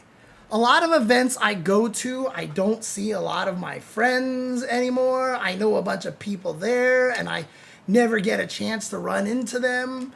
But at CEO, it was just like you're just walking down, and like you would hear someone shout out one of the restaurants because they saw you through the window. They'd be like, hey, James. And I'd be like, oh my God. Or just like, I ran into people I haven't seen in years in that hallway. And it was just like, it just makes me so happy to be able to run into people like that. So kind of weirdly, in a way, like the way that it was like formatted, like the way that it was just happened to be, constructed, made it for a really amazing experience there from a community standpoint, right? And then the event was run really well. I mean, it had that crazy CVS2 event with Justin commentating his own match, fighting against Boss with, ratio 4 Sagat and such. So, just overall, I felt the event really, and it was back in Orlando. Oh God, I can't even tell you how happy I missed a bunch of CEOs, largely because it was in Daytona. And I just didn't want to go back to Daytona. So I was just like, I can't make it to CEO this year. Well, whatever, because I just really didn't want to go to Daytona. But, having it back in Orlando and then just at this wonderful venue, I really feel like last year was the start of something very special for CEO. I really do feel like CEO, if they can stay at this venue And if and if they don't outgrow this venue, which seems really hard because this venue is ginormous. I mean, people were saying you could even play like volleyball outside, and like there was just like all these other things that I didn't even get to experience. A lot of great things that you could do out there. So as long as they maintain at this venue, I think last year is a really good sign for CEO. This year is gonna tell a lot. But, you know, one thing that, you know, regardless of what you say about, like, if you think Jabali is egotistical or whatever like that, you know, et cetera, the man has a lot of pride, okay? And regardless of what you think of him, he wants to put on a goddamn great event, okay? And he always strives to make the event as good as possible. Again, he only started this because of, you know, the whole region got scammed by a person who was going to do an event and then just disappeared and then took off with a lot of the registration money and stuff like that. So, you know, at the core, Jabali really cares about throwing a really, really, really good event. And so I don't think it's a situation where Jabali is going to be like, my event was awesome last year, it'll be cool this year too. Like, no, it's not going to happen. He's not going to let it happen by chance. It is a thing that he is definitely going to put a lot of work, effort, and passion into to make sure that CEO this year is better than last year. So I have a lot of high hopes for it. I will be at CEO this year. So if you guys do decide to go, definitely say hello, and hopefully I'll see you guys there as well. But yeah, that's event of the year. So I won't talk about in detail the matches of the year because I already did that.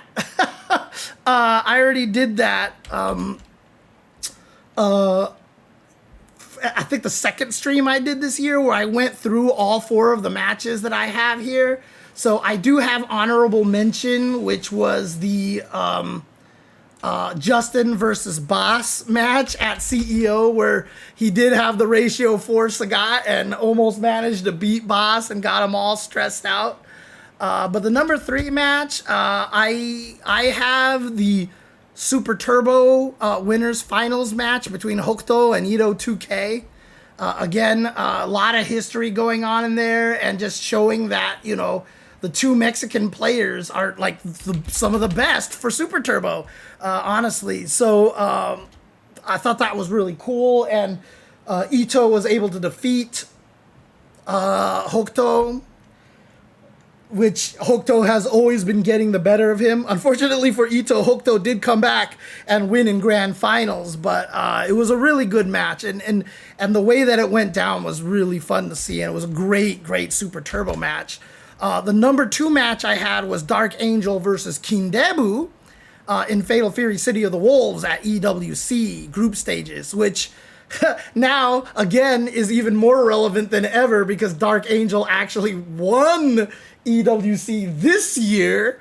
And again, I picked this before I knew that, and you could go back in January and see I talked about it and how impressed I was in seeing what Dark Angel was able to do in City of the Wolves, and was a great example of what makes City of the Wolves such a wonderful game, and why I think it's one of the best games out there right now if you are an old school player, because it is just the heartest of heart games out there. The amount of times that Dark Angel landed power geysers on Kindebu just in the most what the hell situation was absolutely crazy and inspiring. So I really enjoyed that match. But the number 1 match of the year was Psycho versus Blas in the Street Fighter League US semifinals. Again, as I mentioned, Psycho versus Blas in Street Fighter League played each other in the anchor match. Every time they played 3 times against each other of 3 out of 5. So, and they ended up playing 15 out of 15 possible games. So in other words, it was 1-5-4, 4-5, 5-4 in favor of Blas. I think they only didn't play 6 total rounds. I think like every game went 3 rounds except for like 4 of them or something like that. Like out of 15, it was only like 4 or 5 of them that they didn't go all 3 rounds. And like did I type blah? Did I type blah? No, I typed blahs. It definitely was. Okay, I get what you're doing. But it was like the way that Psycho was able to win at the very end with the craziest comeback. I'm sorry, did I say it was in favor of blahs? It was 5-4, 4-5, 5-4 in favor of Psycho. And Psycho, the very last match that he played against blahs, like required the craziest comeback. And he was able to do it, and it was just like I was jumping up and down, dude. Like that match was ridiculous. So if you have a chance to see that, and if you want to see one of the best matches, or what I think is the best match from last year, definitely go check that out. Player of the year is really hard because I always have a lot of players of the year, so I always extend it to 5 players of the year. So actually, let me do something here. Let's see if I can actually make this work here. Let's see if I can do this here. So I'll do honorable mention and 5th place here, because there's always so many players. I hate leaving people out of the list. So for honorable mention here, I have 2 players in honorable mention. And the first one that I have is Blaz, for all the reasons that I mentioned for newcomer of the year. I have him in honorable mention, and I also have Ulsan as well, the Tekken player, because as much as we talk about how crazy it was that Xiao Hai won 2 EWCs in a row, Ulsan did the same for Tekken 8. He won 2 EWCs in a row, which is really hard and very, very impressive. So I definitely wanted to make sure that Ulsan had a proper shout out for his accomplishment there. But in 5th place, I have Lashar, because Lashar, I mean, everybody's been talking about how good of a player he is. He was one of the favorites to win Capcom Cup and everything. And he also, during the course of that year, won Combo Breaker and CEO back to back in the same year. And then I think, hang on a second, he also won another one like right around that time as well. Let me see if I can remember which one it was. So he won Combo Break, he won CEO. Yeah, then he won Evo France. He won Evo France against Blaz like right away, right after that. So yeah, he was like, Lashar had a crazy year last year. Very, very, very crazy year last year. So I definitely wanted to give him a shout out for that. And then in number 4, here we go. Nathan, stop. I can't type. I have Lao Yagami. He was the one that won City of the Wolves at EWC. I'm sorry, at the SNK World Championships. Hang on a second. Let me do something really quick here. Hi, Nathan. Hi, Nathan. You are so cute. You are so cute. Shoot, where is he? Where is he? Because the hardest part about it is Lao Yagami has like a bunch of different nicknames. Oh, I see. It's case sensitive. Sorry, here. Okay. But in, what was it? In the SNK World Championship Finals, in King of Fighters, in King of Fighters 15, he defeated Xiao Hai for $500,000. And again, he had been winning a bunch of stuff during the course of the year. He won Battle Coliseum 2024 that year as well. But being able to beat Xiao Hai in King of Fighters is like crazy. Because like Xiao Hai is always kind of like one of those, like for King of Fighters, Xiaohai is like, would you bet on Xiaohai or the field? And like in almost every game and in almost every situation, I would almost always bet on the field. But for King of Fighters, like, I kind of bet on Xiaohai over the field because this guy is unstoppable. And remember, this was the year that he had the chance to become if he had won King of Fighters. Oh wait, no, that was a different game there. Okay, but yeah, I mean, Xiaohai obviously is just like the most ridiculous, and to have Lao Yagami be able to beat him in the grand finals and win that $500,000, I thought that was very, very impressive. And I want to remember to say that, he didn't even qualify the year before. He got eliminated in the last chance qualifier. I don't know why I have something in my memory, because I remember when I made this list way back in January and I was doing the research, like he had lost to Xiaohai at another event or something, but I don't see anything about that here, unfortunately. And he did it with Angel as well, who is not a character that a lot of people have said is a particularly strong character. But he did like a lot, and he also did it with Hinako as well. So Hinako and Angel, so not only did he beat Xiaohai, but he did it with kind of a low tier team. Although you can't say Angel is low tier, but KOF has a very distinct tier, right? And if you look at what Xiaohai was using, he was using Iori, he was using Isla, and he was using Benimaru. These are three extremely strong characters. Xiaohai is not bashful about using the best characters in the game. And the fact that Lao Yagami was able to take this tournament using Chizuru, Angel, and Hinako was actually kind of crazy.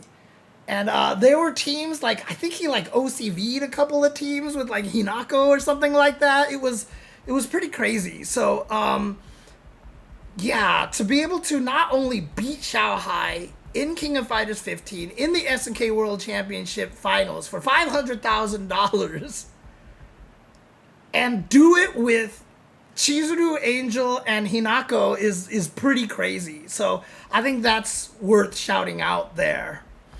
But number 3 I have is so again, one of the reasons why that I put so many players is because like every time I try to do player of the year, there's so many that, like, if I just do the top 3, I'm just like, this leaves out so many people with so many great accomplishments that are worth mentioning. Why I pick the best when real money is on the line? Yeah, but sometimes the characters gel with you, right? Because no one would tell you that no one would tell you that Angel and Hinako are like top tier characters in KOF 15. I don't know where they are now because the game got a patch recently, but I don't think anybody would have told you that Angel and Hinako are like SNK World Championship winning teams, winning characters. So, but in 3rd place here, I don't think anybody's gonna wonder about this or find anything weird about this. I have Goichi. Goichi had kind of a ridiculous year last year. Not only just in Street Fighter 6, but also in Fatal Fury City of the Wolves, right? Goichi, he didn't win any specific major Street Fighter 6 tournaments last year, but he was there all the time. Right? Like he won the first World Warrior Japan, by the way, which remember I talked about like having like a bazillion entrants. Like if I think it had 2,357 entrants, right? Goichi won the very, very first World Warrior Japan with Chun-Li, by the way. In the Esports World Cup Last Chance qualifier, he qualified and then got into the top 8 for Street Fighter 6 at the Esports World Cup. and he was actually kind of a threat to like also be a, you know, like to beat Xiao Hai to be a multi EWC champion at that point. But keep in mind, he's doing this like even in like what do we got over here? Like DreamHack Birmingham, he got 3rd place in Street Fighter 6 in the Level Up Expo. That's a tier 2 tournament, but he got top 8 there. I mean, he was doing domination there. But at the same time, in Fatal Fury City of the Wolves, he was kicking ass there too. He got 1st place at Combo Breaker 2025. He defeated Xiao Hai in the grand finals of Fatal Fury City of the Wolves at EWC for $300,000. He got 1st place, and he could have been a 2-time winner if he had won Street Fighter at the same time, and he got the top 8 there, remember, as I mentioned. But he beat Xiao Hai at EWC and got 1st place there. Then he beat ET in grand finals of EVO for Fatal Fury City of the Wolves. So he won 1st place at Combo Breaker Esports World Cup, and then the Evolution Championship Series, and then in grand finals of SNK World Championships for Fatal Fury, he lost to Lagia from Japan, but he got 2nd place. So he got 2nd. So like at Evo Japan in 2025, he tied for 9th, just outside of top 8. Then at Brussels Challenge, he got 2nd place to Fenrich in Fatal Fury, City of the Wolves. Then he got 1st place at Combo Breaker, 1st place at Esports World Cup, 1st place at Evo Championship Series, and then 2nd at SNK World Championships in 2025. Goichi had kind of a ridiculous year. Like, how do you stay this strong in multiple games at the same time? Obviously, what's happening with him right now, he's definitely having a lot of health issues due to heat stroke and stuff like that. So we wish Goichi well, but this guy is kind of ridiculous. So I have him at number 3 because, I mean, what a year he had, man. What a year this guy had. But one of the names that I had been mentioning a lot in terms of people who, you know, a lot of these guys have beat, the reason why I keep mentioning him is because he kind of had a great year for himself, and that is, of course, Xiao Hai, right? I mean, Xiao Hai had, like, a ridiculous year as well. Let me see if I can actually pull up a bunch of his data here, because again, like Goichi, it's actually kind of wild how well he was able to do in multiple games. And Goichi, like I said, with Street Fighter 6 and Fatal Fury, but Xiao Hai is doing it in Street Fighter 6, Fatal Fury, and King of Fighters. Like, it's so hard to stay relevant in even one game. But Xiao Hai in 2025, he won Fatal Fury City of the Wolves at Evo Japan. He beat Fenrich. He won that one. He won Fatal Fury City of the Wolves at CEO 2025. He got 2nd place at the Esports World Cup. Like I said, he just lost to Goichi there. He got, let's see here. He got 1st place at Evo France. He got 1st place in City of the Wolves at the SNK against Punko in grand finals. Here, wait, this is the championship series final, not the World Cup, But there was that one SNK event that they just ran, and he got 1st place there, beating Punko, and then he ended up finishing 4th at the SNK World Championships. But I mean, that's what, like I said, there was a 1st, a 2nd, a 1st, and a 4th place last year. And that's only in Fatal Fury City of the Wolves. Because if we go to King of Fighters 15 now, in 2025, let's see, what did he do? He got 2nd place at the, Oh yeah, this is the SNK Championship Series in Beijing. He got second place there. He got top 8 at the SNK Championship Series finale, and then he got second place against Lao Yagami, who we talked about earlier, at the SNK World Championships. So again, he's not even necessarily focusing on this game, but in 2025, he was still one of the strongest players after focusing on Fatal Fury and Street Fighter 6. And for Street Fighter 6, of course, his year was definitely highlighted by the fact that he won EWC again in that amazing comeback against Blas, making him back-to-back Street Fighter 6 champion for EWC, which is crazy.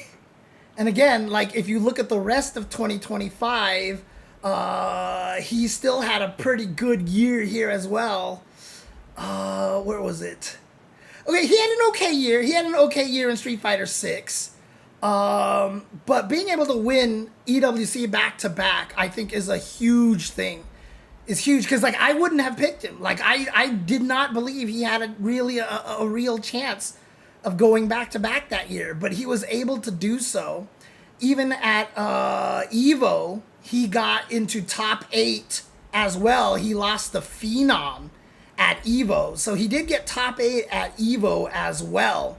And then he won the Esports World Cup. And like I said, this is on top of the ridiculous record that he had in the in Fatal Fury, City of the Wolves. It's getting late and I'm getting very tired, so I need to run through this a little bit faster here. But yeah, so honestly, Xiaohai number 2, just absolutely amazing stuff. What's up to Duck Vader? What the hell, dude? Duck Toe. What are you doing? Well, how you doing, man? How you doing? And then the number 1 player last year, almost kind of impossible. Thank you for the raid, Duck. Appreciate it. Always appreciate it. Hope you're doing well, man. Hope you're doing well. Were you just playing a bunch of MVC2 online? Well, he now won the one tournament in 2025. He now won one tournament, I think it was, in 2025. So he showed up and he won Chengdu, and that was it. Like, previous to that, he got first place in like a very small tournament. But in 2025, literally winning Chengdu was his only win. So I couldn't put Hinao anywhere in this list because he hadn't shown how strong he was until 2026, where he's just been killing it as well. But number 1 I have as Mena RD, because like, how can you not put Mena RD as your top player? Like, it's impossible.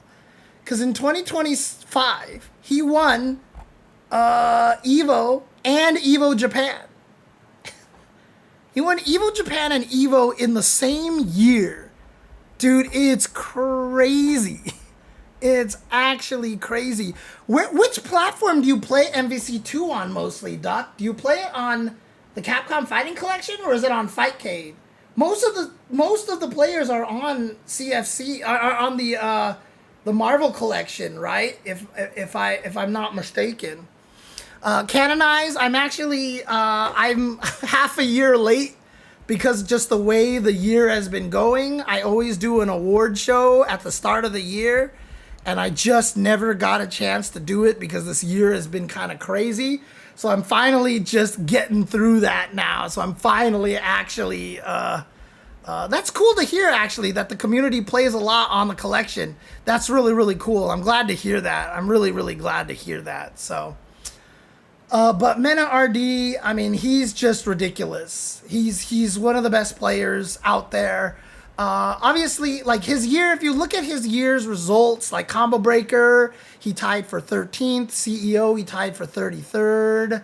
Blink Respawn, he tied for 17th. Esports World Cup, he tied for 9th. I mean, it sounds weird, like maybe he doesn't deserve it compared to like what you hear about all those other guys and all the accolades that I talked about with those other guys. But winning Evo Japan and then winning Evo Worlds in the same year is like kind of ridiculous. So I have I have it. It didn't go very well, Duck. That resolved last year, and I basically broke even with all the shit that I had to spend. So all the stress and all of that garbage that I went through, I basically got nothing out of it. So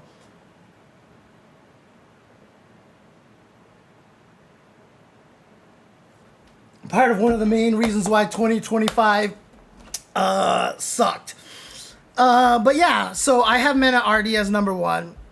I mean, like I said, Xiaohai and Goichi had incredible years, but it just feels like whenever Mena, like, as soon as you put him in an Evo, like, things just change.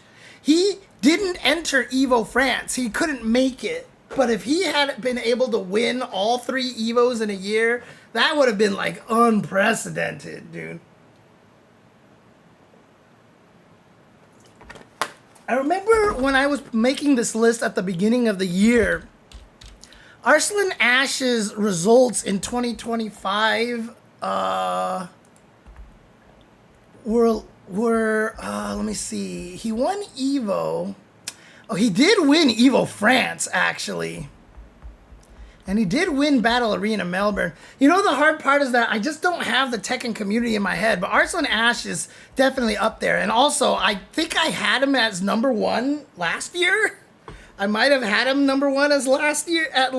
So, God, who did I have in 2024? Let me see. Oh, I didn't have him there.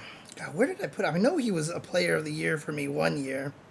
Anyway, I had him in second place a couple of years ago as well. So, but yeah, he's kind of doing ridiculous stuff here in Tekken. Is it really 8 straight Evos that he's won? I thought he's lost one of them. Let's see. He didn't play in Evo Japan in 2024.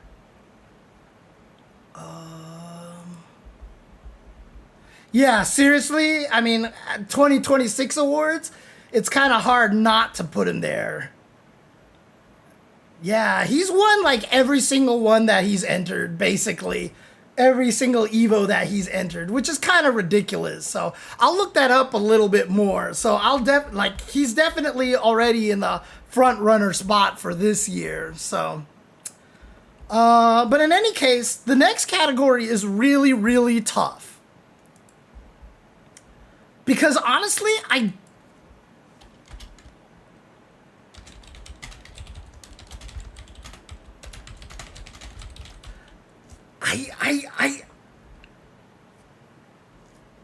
don't have a number 3. I can't think of a game that I can kind of say had a great year last year. It's weird. Like, last year was so strange. 2025, so like 2XKO maybe, but 2XKO wasn't officially out until this year, right? So in general, I try not to give Fighting Game of the Year to things that are betas and stuff like that, right? So for me, I feel like 2XKO didn't qualify until this year. And so for second place, I have Fatal Fury City of the Wolves because it came out and, I think it's a great game. Obviously started out with, a little bit of balance problems here, but, in terms of like value for the game, it was like, the entire season 1 was free and you were getting a new DLC character like every month. And even like in the second season and third season this year, they've been continuing that. Obviously, this is for 2025. But, it's had a lot of great presents. And so, like, I felt like it's been, like, a really, really great game to put in second place. First place, I have Street Fighter 6 because no matter what anybody says about this game, no matter how much people are, like, saying that they're, annoyed by the way it plays, it keeps giving us, like, the craziest events, right? Like, we keep getting hype moments from this game. You know, it keeps giving us these crazy, amazing stories. Like I said, the Blas run at Capcom Cup last year, and Mana RD winning 2 Evos in a row. You know, Kakeru winning and then just getting destroyed by Mena RD, you know, in the grand finals of Evo. And there's always just like crazy events going on. And then honestly, like the season 3 characters were all like really, really good, honestly. They were all designed very, very good. And wait, but so hang on a second. It's not even just season 3. It's season 2 and season 3. I'm sorry. I should say 2025 DLC for Street Fighter 6. The characters that came out in 2025. Elena came out in June. I think Mai came out in February, right? So Mai came out, was really strong as a character. I mean, like, obviously she was really powerful, but just like presentation, what they did with her, all the cool little, you know, little things that the references and stuff like that. When did Mai release? SF6 Mai release date.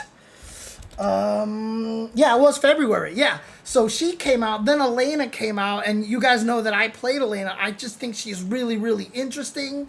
Then the season 3 pass came out, and I thought Sagat and Viper were both just like really, really well-made characters. Again, Sagat turned out to be kind of strong, but I think a lot of that just comes from the fact that he's like he really gets to play a lot more Street Fighter 5 than a lot of other characters. But then Viper came out, and I really just thought that Viper, like, I was so happy with the way they made Viper in Street Fighter 6.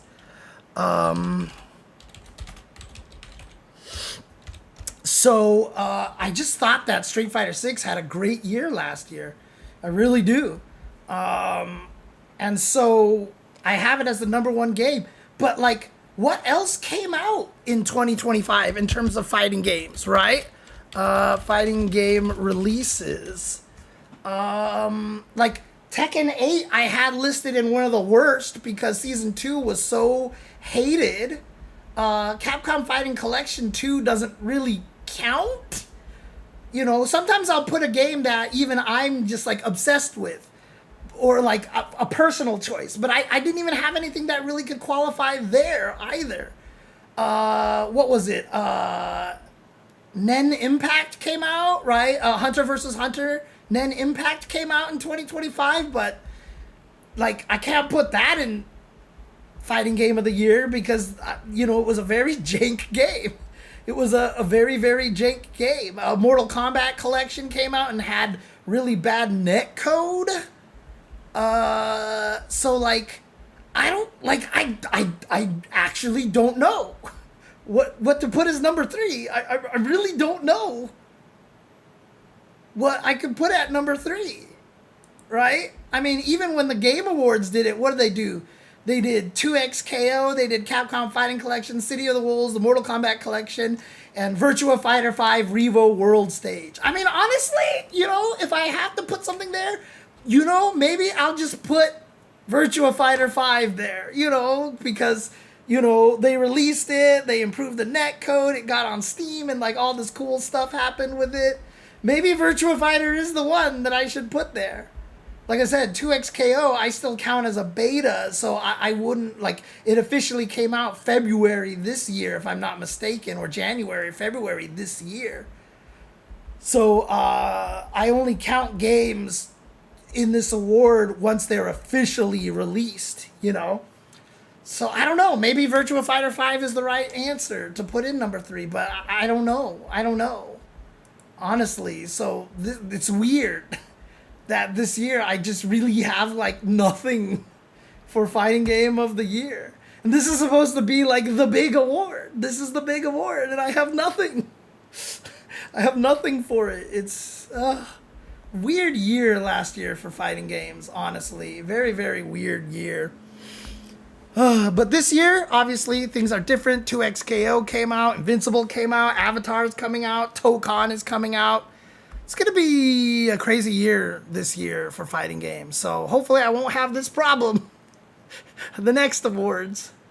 As I say, I usually have a random select award, but I have nothing there this time because this is one of the ones that I usually do at the end where I'm like, oh, there's one more thing I wanted to talk about that I didn't get a chance to talk about. So I didn't get to fill this one out. I just left it blank, and I wanted to see if you guys had anything that you want to talk about. But unfortunately, like, I've been streaming for, I mean, it's already past midnight. I was hoping I could actually be done before midnight, but I did not actually get a chance to do that. So if there's anything else that you guys like feel like deserves mention from 2025, but again, that was so long ago, I don't think anybody even remembers what was happening in 2025 anymore. So, you know, it's crazy. 2025 was a weird year for me. It's like, it was hard for me to keep track of everything because of all the crap that kept happening to me. So, yeah. Yes, I do I do Classic Tetris World Championships. Tetris is actually my favorite video game of all time. I love Tetris to death. I never thought I would do commentary for Tetris, but somehow I found out that the CTWC gang was looking for new commentators way back in like 2018, 2017, 2016 or something like that. And so like, I was like, I'll apply because I love Tetris. And they were like, you're really good. You're hired. You want to come and do the actual championships? I was like, sure. So it was really, really fun. So, oh, cool. You're in the Nintendo World Championship. Oh, it's with Thor Ackerland then. Okay. Nice. So wait, were you one of the top 3 finishers? Who were the top 3 finishers of that tournament again?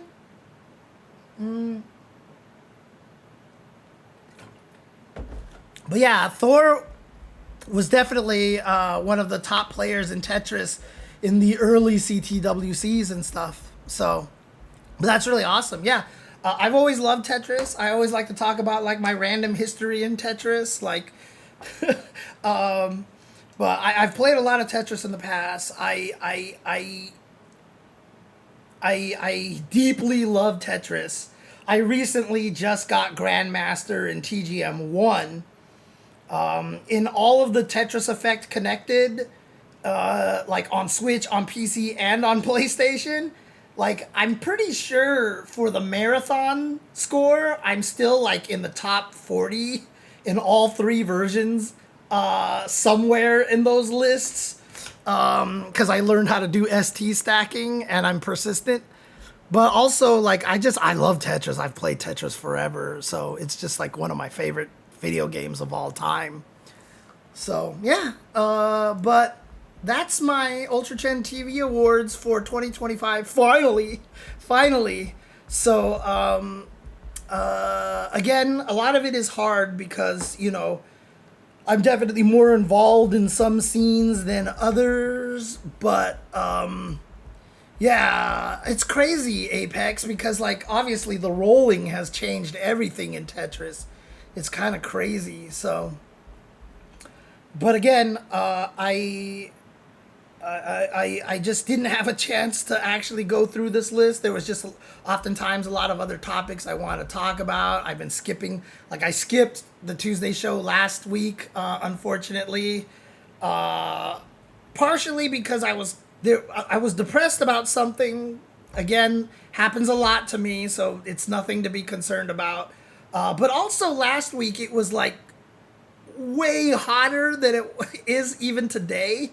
And so like last week I just like couldn't even get myself to stream. I was just like sitting there. I was like, nope, I'm not leaving this fan. I'm not leaving this portable air conditioner. Sorry. So, you know, yeah, well, Apex, as I was mentioning, 2025 was a really terrible year. So my goal was to make 2026 better, but 2026 has been starting almost exactly the same. So, you know, it's been a rough year. It's been a rough couple of years, but I'm trying my best. There have been some good things this year, fortunately, but the last 2 years have been very hard. But I'm trying to... So it defeated me last year. 2025 was bad, and it made me very depressed. This year, 2026 has been bad, but I am trying my best to not let it defeat me. So even though, like, my cat passed away earlier this year, my first pet ever, I was super close with that cat. She was only 13 and a half, 14 years old. But, even that, though that happened, even though a bunch of other things happened that, have made me sad. This cat, however, he's still around, and he is a good boy. You are such a good boy. God, look at you. Look at this guy. Oh yeah, Mike Jones. I'm excited for that. Tokon betas this weekend as well. I don't know what to do this weekend. Like, I've got 2 fighting games. I've got so many things to play. I don't know what to do. I want to learn both of them so badly. So, like, it's going to be tough. How long does the Tokon beta last? That's the question.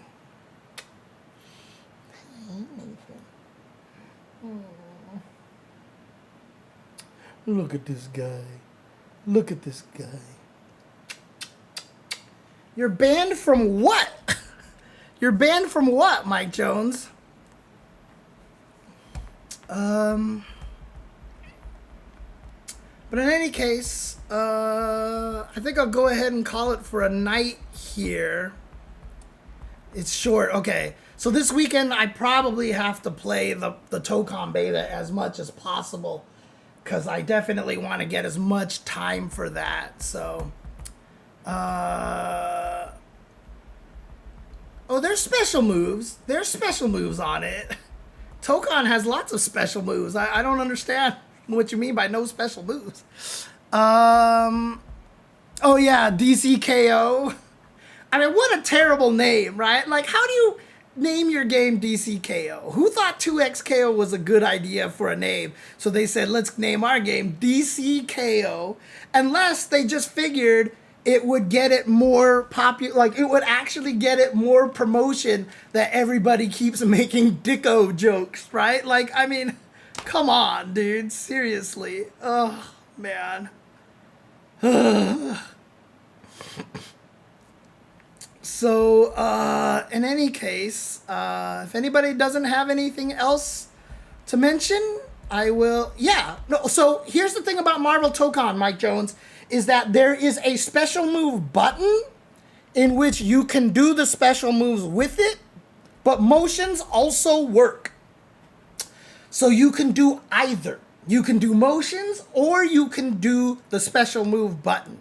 You can pick how you want to play.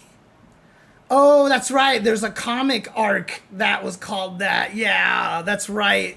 It came from a comic arc. Still, who thought it was a good idea to name the comic arc that? I mean, seriously. Jesus. Oh, man. Oh, man. But yeah, so like everybody's anti-air in Marvel Tokon, if I'm not mistaken, is a DP motion. Except for Storm. I think DP motion was her command grab or something like that. But I distinctly remember that she had a DP motion. I distinctly remember the characters that I was messing with at EVO 2 years ago had command inputs and stuff like that. So, I have not seen anything about DC. Oh, the movie! I have not seen the movie. No, I have not seen the movie. I have no reason not to. I will see it when it comes out eventually. In fact, at one point in time, I almost went to see it in the theaters, but I just didn't have a chance. So, but in any case, I'm excited for this weekend. So I guess I'm gonna have to start with Marvel Tokon because that'll only be around for 3 days. But for Avatar, I'll definitely be playing that a lot. For the Avatar games, there is a... Let me see something really over here. The hard part is that I want to get it because Avatar is also coming out on the Switch too. So I want to get it on the Switch and the Switch 2. I'm sorry, I want to get it on PC and the Switch 2. So I'm going to have to buy Avatar Legends a bunch of times. So I need to figure out if I can get into contact with somebody on the Avatar team. Maybe they can get me a code or something like that. But the problem is there's also the deluxe edition. What is in the deluxe edition here? There's the fighting game and there's the deluxe edition. Let's see. Deluxe one comes with the year one pass. Okay. And it comes with a digital art book, a music soundtrack, and a unique HUDs. Interesting. Okay. So, yeah. So I'm gonna... Well, so for Avatar, I can probably do without having to buy a physical copy. I can probably do digital for those. But that means I'm gonna probably need the digital deluxe edition on both platforms. And $100 is a lot for me right now. So we'll see what happens. I'm going to keep trying to contact some of the guys and see if I might be able to get some copies of the game. Hopefully one of the guys will be able to help me because I know a lot of the guys on the team. So, well, the reason why the rage quits happened in Invincible Versus was because they said during the beta, whoever that the top placers in the beta would get added to the credits of the game or something like that. And so a lot of people ended up rage quitting because there was a reward for getting a higher rank. So people were really trying to make sure they did not lose any matches. So that's why everybody was rage quitting in Invincible Versus. So I don't think it's going to happen as badly for Tokon. There will be people who will rage quit because they're just rage quitters, but it's not going to be like prevalent like it was in Invincible, I think. Commentators aren't super duper gazillionaires. Oh God, I wish. Oh God, don't I wish. Oh, man. But yeah, I have to buy both of those games and Tokon coming soon. But like I said, hopefully I can keep it with... I mean, look, I'm not even going to mask it. Like, I am definitely going to be hitting up all of my people that I know from these companies and being like, Hi, can I get a code? Can I get a code? Please, please, please. Because, yeah, that, like, again, companies will give you product much more likely than they will give you money, because money then obviously becomes salary becomes taxes, you got to do all this stuff. But when you guys give people free product, that's just giveaways, and they have budgets for giveaways and all these things like that, and it's just much easier to deal with. So I can usually get product a lot easier than I can get actual pay. So yeah, so that's what I'm going to try to do. I've gotten a lot of free stuff, and I am very, very grateful. Like, one of the cool things I got recently was the new microphone from Elgato, the Wave 3, which has been great. Elgato has given me a lot of good stuff, and I never shout them out enough. They gave me a teleprompter, they gave me the Stream Deck, and I never shout them out enough because I use the Stream Deck all the time. The teleprompter I haven't had a chance to use as much, but I still have every intent to use once I can get off my ass and start making the content I want. But they gave me this microphone as well. They have done so many wonderful things.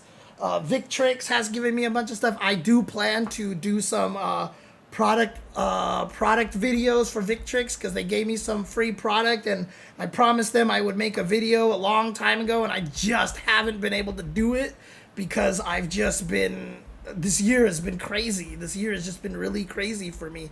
So yeah, so oh my God, Mark Teddy is in the chat. What the hell? Mark Teddy, dude, Mark, how you doing, man? Mark Teddy. Holy crap. I was just about to end the stream, but it's good to see you. I always forget, you're still in the West Side, right? Because I swear to God, nobody in the FGC lives in the West Side. Except like you. Except you, I think. Like, you're one of the only people. Dude, we need to meet up. Let's meet up at some point in time. I will. Are you still on Twitter? My DMs are open. My DMs are open. Send me a DM on Twitter, and we'll try to link up. That is one thing that I wanted to try to do this year. It was to try to be more social and hang out with people more often, and I just haven't had the chance to do that because it's been a crazy year, like I said. But you know, hopefully, I mean, we're both adults now, so we can be like, we should meet up, and then like 5 months later, we're like, hey, let's meet up. You know, like might be how it goes, but hopefully, we'll be able to see each other sooner than that. So, message me, and then I'll give you my number and all that stuff like that, and then we can try to find a way to hang out.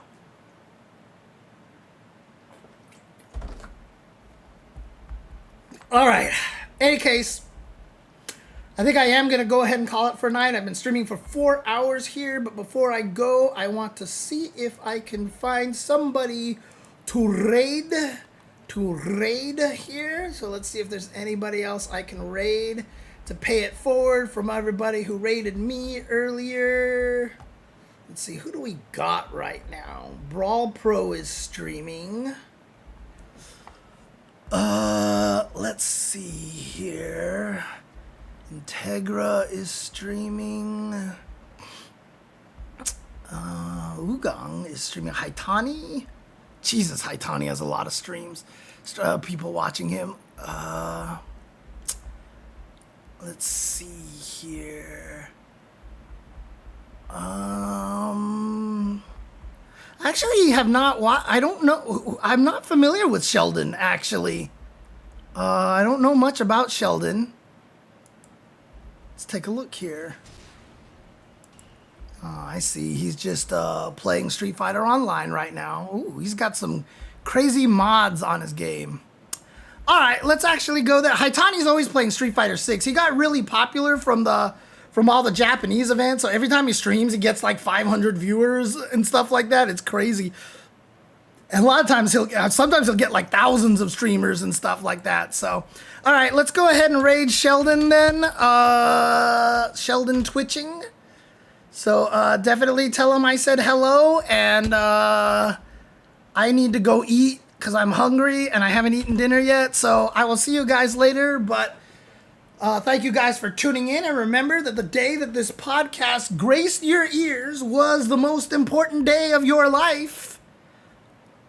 But for me, it was Tuesday.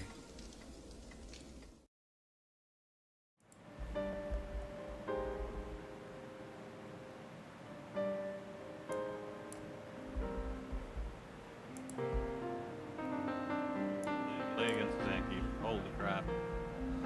Every fireball, microstep.